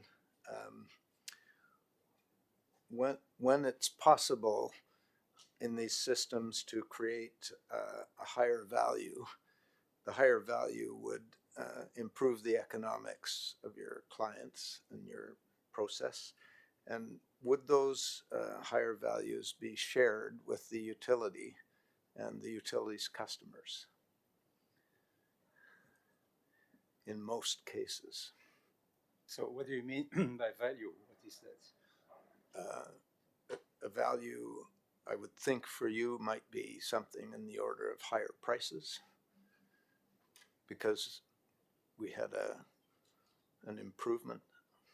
So you mean, so we're talking about community generation, right? Community generation. Okay. And you see that? And we're, in this hearing, we're talking about it being under the rules and procedures that are in the application here from BC Hydro. Mm-hmm. And so if there were to be improvements to those things that created more revenue. To the generator. Yeah. Yeah. And in the process of doing that might be shared with the utility and its customers. So what do you mean utility? You mean BC Hydro? BC Hydro. Okay. Why would they share the benefits with BC Hydro? Because we, as the customers of BC Hydro, would be asking BC Hydro to require a share of anything that they were helping to participate in creating additional value. But that would be, take from Peter to give to Paul. Like, BC Hydro will pay you more, and then you will share that with BC Hydro. Well, right? Presumably they would take their share first and share with you the remaining balance. Okay, but in our evidence, we have been clear, and I try to give a straight answer. We have been clear that we are not questioning the rate that BC Hydro will pay to the community generator. So if BC Hydro has demonstrated that it has to be 10 cents because of the avoided costs, etc. Okay, we are not addressing this in our evidence. We say that's BC Hydro discussion with many other groups, and we have stand outside of this debate. We have said that to the beginning to BCUC. Okay, so your question is not valid to us. Certainly, if they pay more, it's better for everybody. Right? That's what I'm trying to get at. Okay. Yes. Okay. So I agree. In your evidence, you haven't pushed those boundaries nearly as much as the others. Yeah. And so in this case, if there's something that BC Hydro is developing and they are able to share that with their customers and give you a higher price, you'd be in agreement with that. No, I just say that because, there is 3,500 pages in these proceedings. Yes. Okay. And so our goal is to implementation of community solar. Mm-hmm. We have seen a lot of other groups dealing with this aspect. Actually, all of them, except us. So we say, okay, we trust this group to do their job. And we look at the community generation aspect. It doesn't mean that we agree or disagree with us 10 cents or whatever, but we out of it. It's not our discussion. And we're hoping to hear questions about their evidence, like specific questions about their evidence, which you have before you. Well, we got their views on. We got. Okay, go ahead. Okay.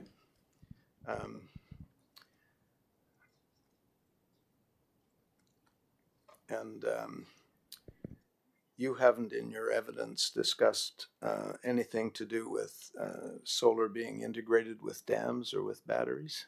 No. And if there was more value to be created there, would you be in favor of that? Yes. Yes. Yes. Okay. Thank you. We have a 5-year window before the rate gets reviewed, and there may be ongoing meetings and developments of new opportunities with BC Hydro. And would you be participating in that and in favor of doing that? Certainly, yes. Sure. Excellent, thank you. And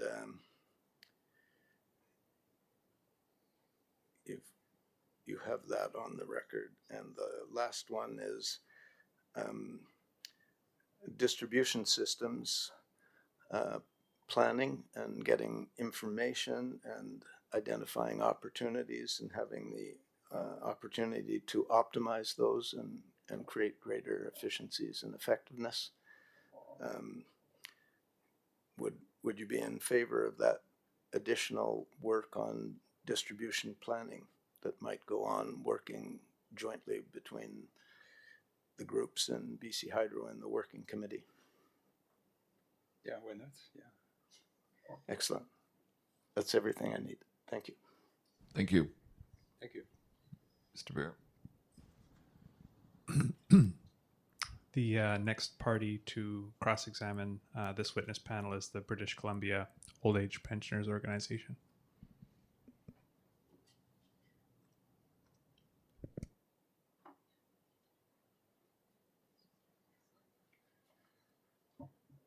Good afternoon. First, I will be seeking one clarification to ensure that we have a clear understanding of what EcoSmart's position is, so we can consider it and then we can use that certainty to inform our position in final submissions. I'm referring you to Exhibit C1-12, page 14, it's PDF page 15, Section 9, corrective measures. EcoSmart identified 2 measures that would address what it views as a differential treatment and potential discrimination between 2 rates, RS 2289 and 2290. And now, with respect to the first measure, which is point A, I acknowledge that it's on the record and everyone can read it, and I have no intention to restate it. But in my opinion, it is not very clear, and I want to clarify that this wording to ensure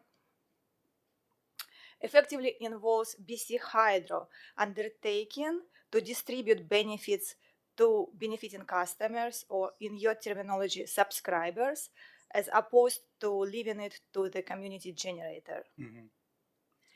Is it correct? Yes, yes. Thank you. Now I'm referring you to responses to interveners' IRs. It's Exhibit C1-14, and specifically BCO, APO, and RCIA IR 2.1. Mm-hmm. It would be PDF, page 33, Just bear with me, I have to open that. I will wait. So you It say is BCO, APO, IR, and RCIA, IR 2.1.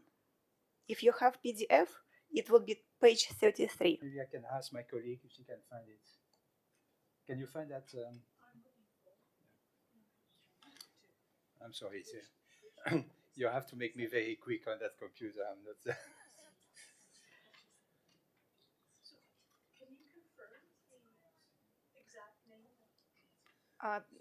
If you will find PDF page 33 of exhibit C1-14, you will be right on the spot. C1. C1-14. Oh, C1-14. And the page is? 33. Yep, okay, we got it. In this response, EcoSmart indicates that BC Hydro's proposed billing service does not achieve fair and transparent crediting to participants, as BC Hydro does not calculate the credit.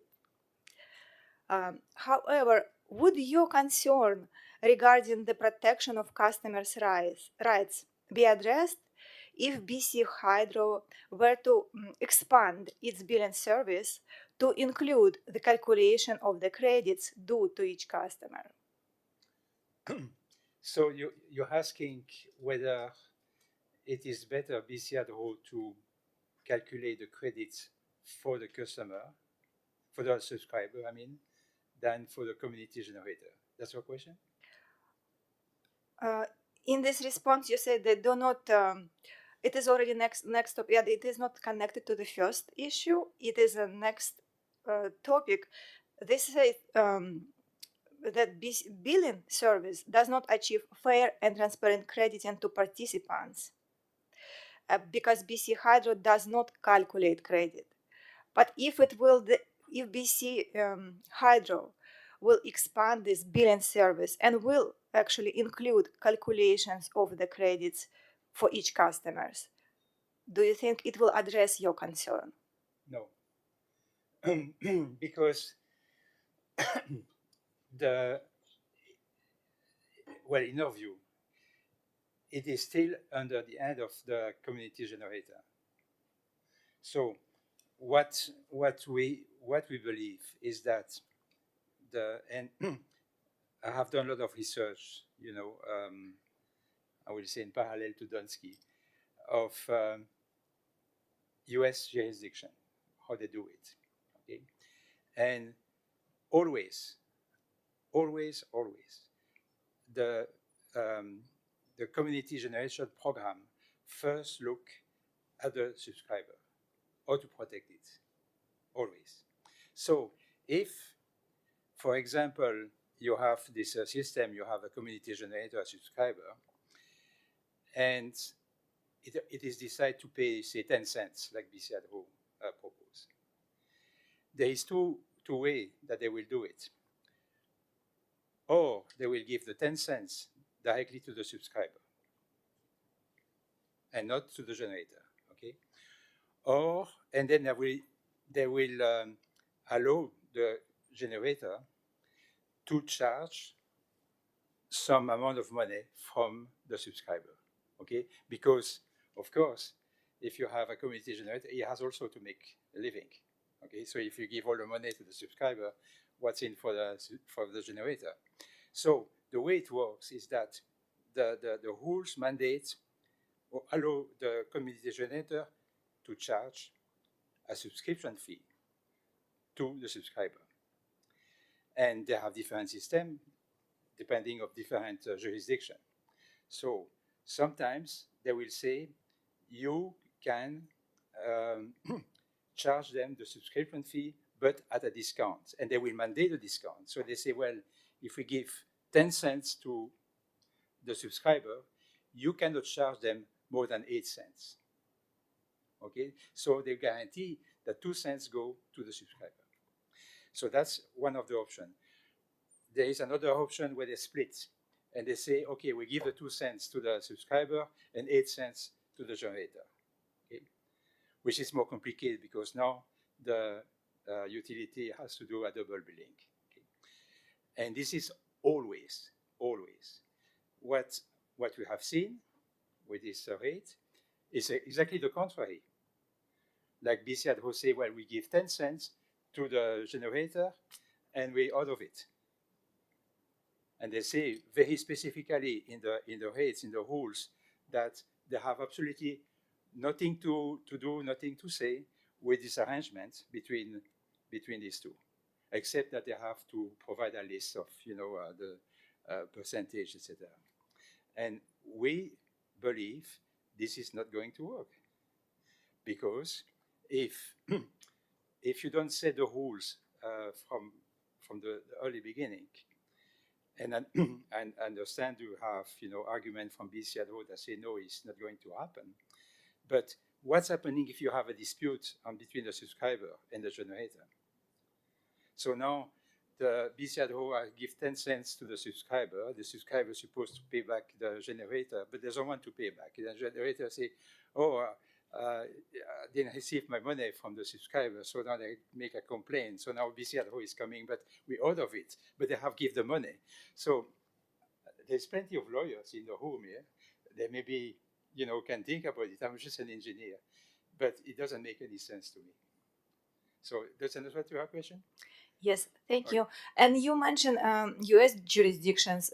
Do you have any examples of utilities in Canada that include the calculations of the credit for each customers the way EcoSmart has indicated would be fair? The only jurisdiction that does it more or less, I think is New Brunswick, where they have the second system that they describe, that they give a couple of cents to the subscribers, okay, and then pay the generator the rest of it. So those are the only one that, and I don't think there is a lot of community solar in Canada yet, and I think we almost starting the first one here. Okay, thank you. And my last question would be, I will refer you to Exhibit C1-14, response to BCOAPO and RCIA IR 3.1, PDF page 34. Next page, I think. Just 1 second.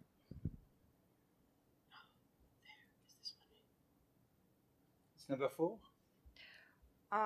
Page 34, IR 3.1. And I'm reading like response. Very first sentence, very short. Sentence said, the issue is not with the energy price itself. And my follow-up question would be, does this mean that EcoSmart agrees that BC Hydro's proposed energy price appropriately reflects the value of electricity exported to its system by both self-generators and community generators? Okay, so the answer is the same as I give to the previous. You've already answered that one, Yeah. that he didn't care. No. Okay. Yes, okay. Okay. That's fair. No, I know. Well, there is a transcript. Your words will be there. So you don't care whether it is appropriately reflects value. You don't care that whether this price appropriately reflects value. You don't care with this issue. That's the interpretation of the chair. Yeah, no, and wait, I want to interject. It was a joke. It was an unfair interpretation. I did hear his response to this, and it's on the record. You might have missed it as you were preparing, but we've had the response. Okay, thank you. These are all my questions. You're welcome.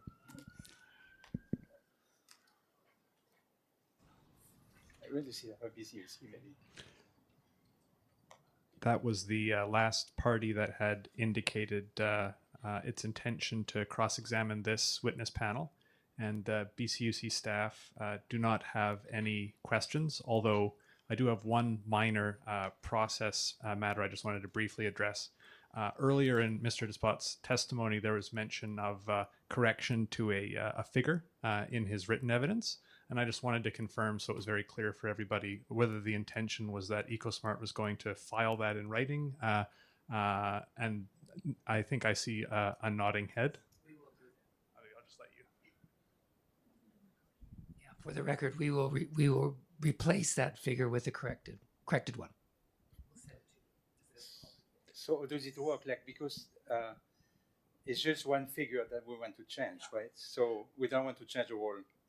I think the intention is understood from where I'm standing anyway. And is the panel comfortable with that approach? Yes. Okay, that was it from me. Subject to any questions from the panel. The panel has no questions.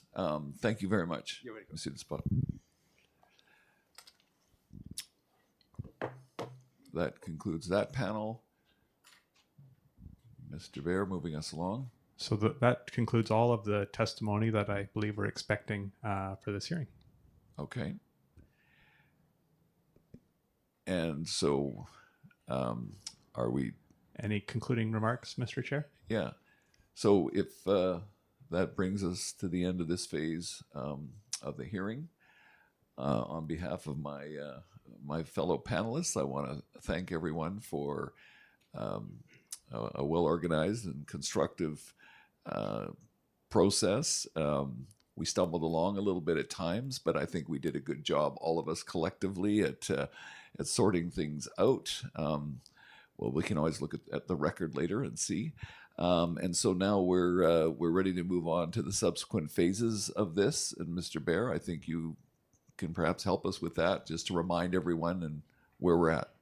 Sure. I would just direct everyone's attention to Order G 25425, which I believe is the most recent procedural order on the record, which sets out the next steps in this process. I'll just briefly summarize them verbally here so that we're all on the same page. Friday, November 28th is the deadline for the filing of undertaking responses. I believe EcoSmart had a question about that earlier in the day. So parties should be filing their written undertaking responses by that date, November 28th. The deadline for letters of comment is Wednesday, December 3rd. And then we move on to arguments. So BC Hydro's written argument is due December 12th. Interveners' written final arguments are due January 8th, 2026. And then BC Hydro's reply argument will be January 14th, which, again, to be clear, will all be in writing. And I thought I might also just briefly open the floor and see if any other parties had any matters, either in the room or online, that they wanted to raise. No one in the room, and we don't see anyone from online.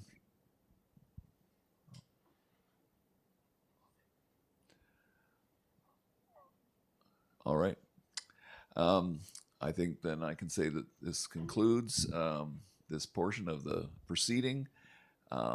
This panel is very keen to issue decisions quickly and efficiently, so we look forward to everyone meeting those targets and hopefully not having other procedural issues, but if there are, we'll deal with them. But I want to really thank all the participants, obviously BC Hydro, all the interveners. I want to really thank Commission Council and staff and my fellow commissioners, and also our technical people who, this is the first try in this room, so some of it's equipment that Ricardo and staff and Leo, are just getting to learn, and it has its own quirks that are not their fault. So I want to thank our staff as well for a great job. Yeah. So thank you, everyone. We are now adjourned. Thank you.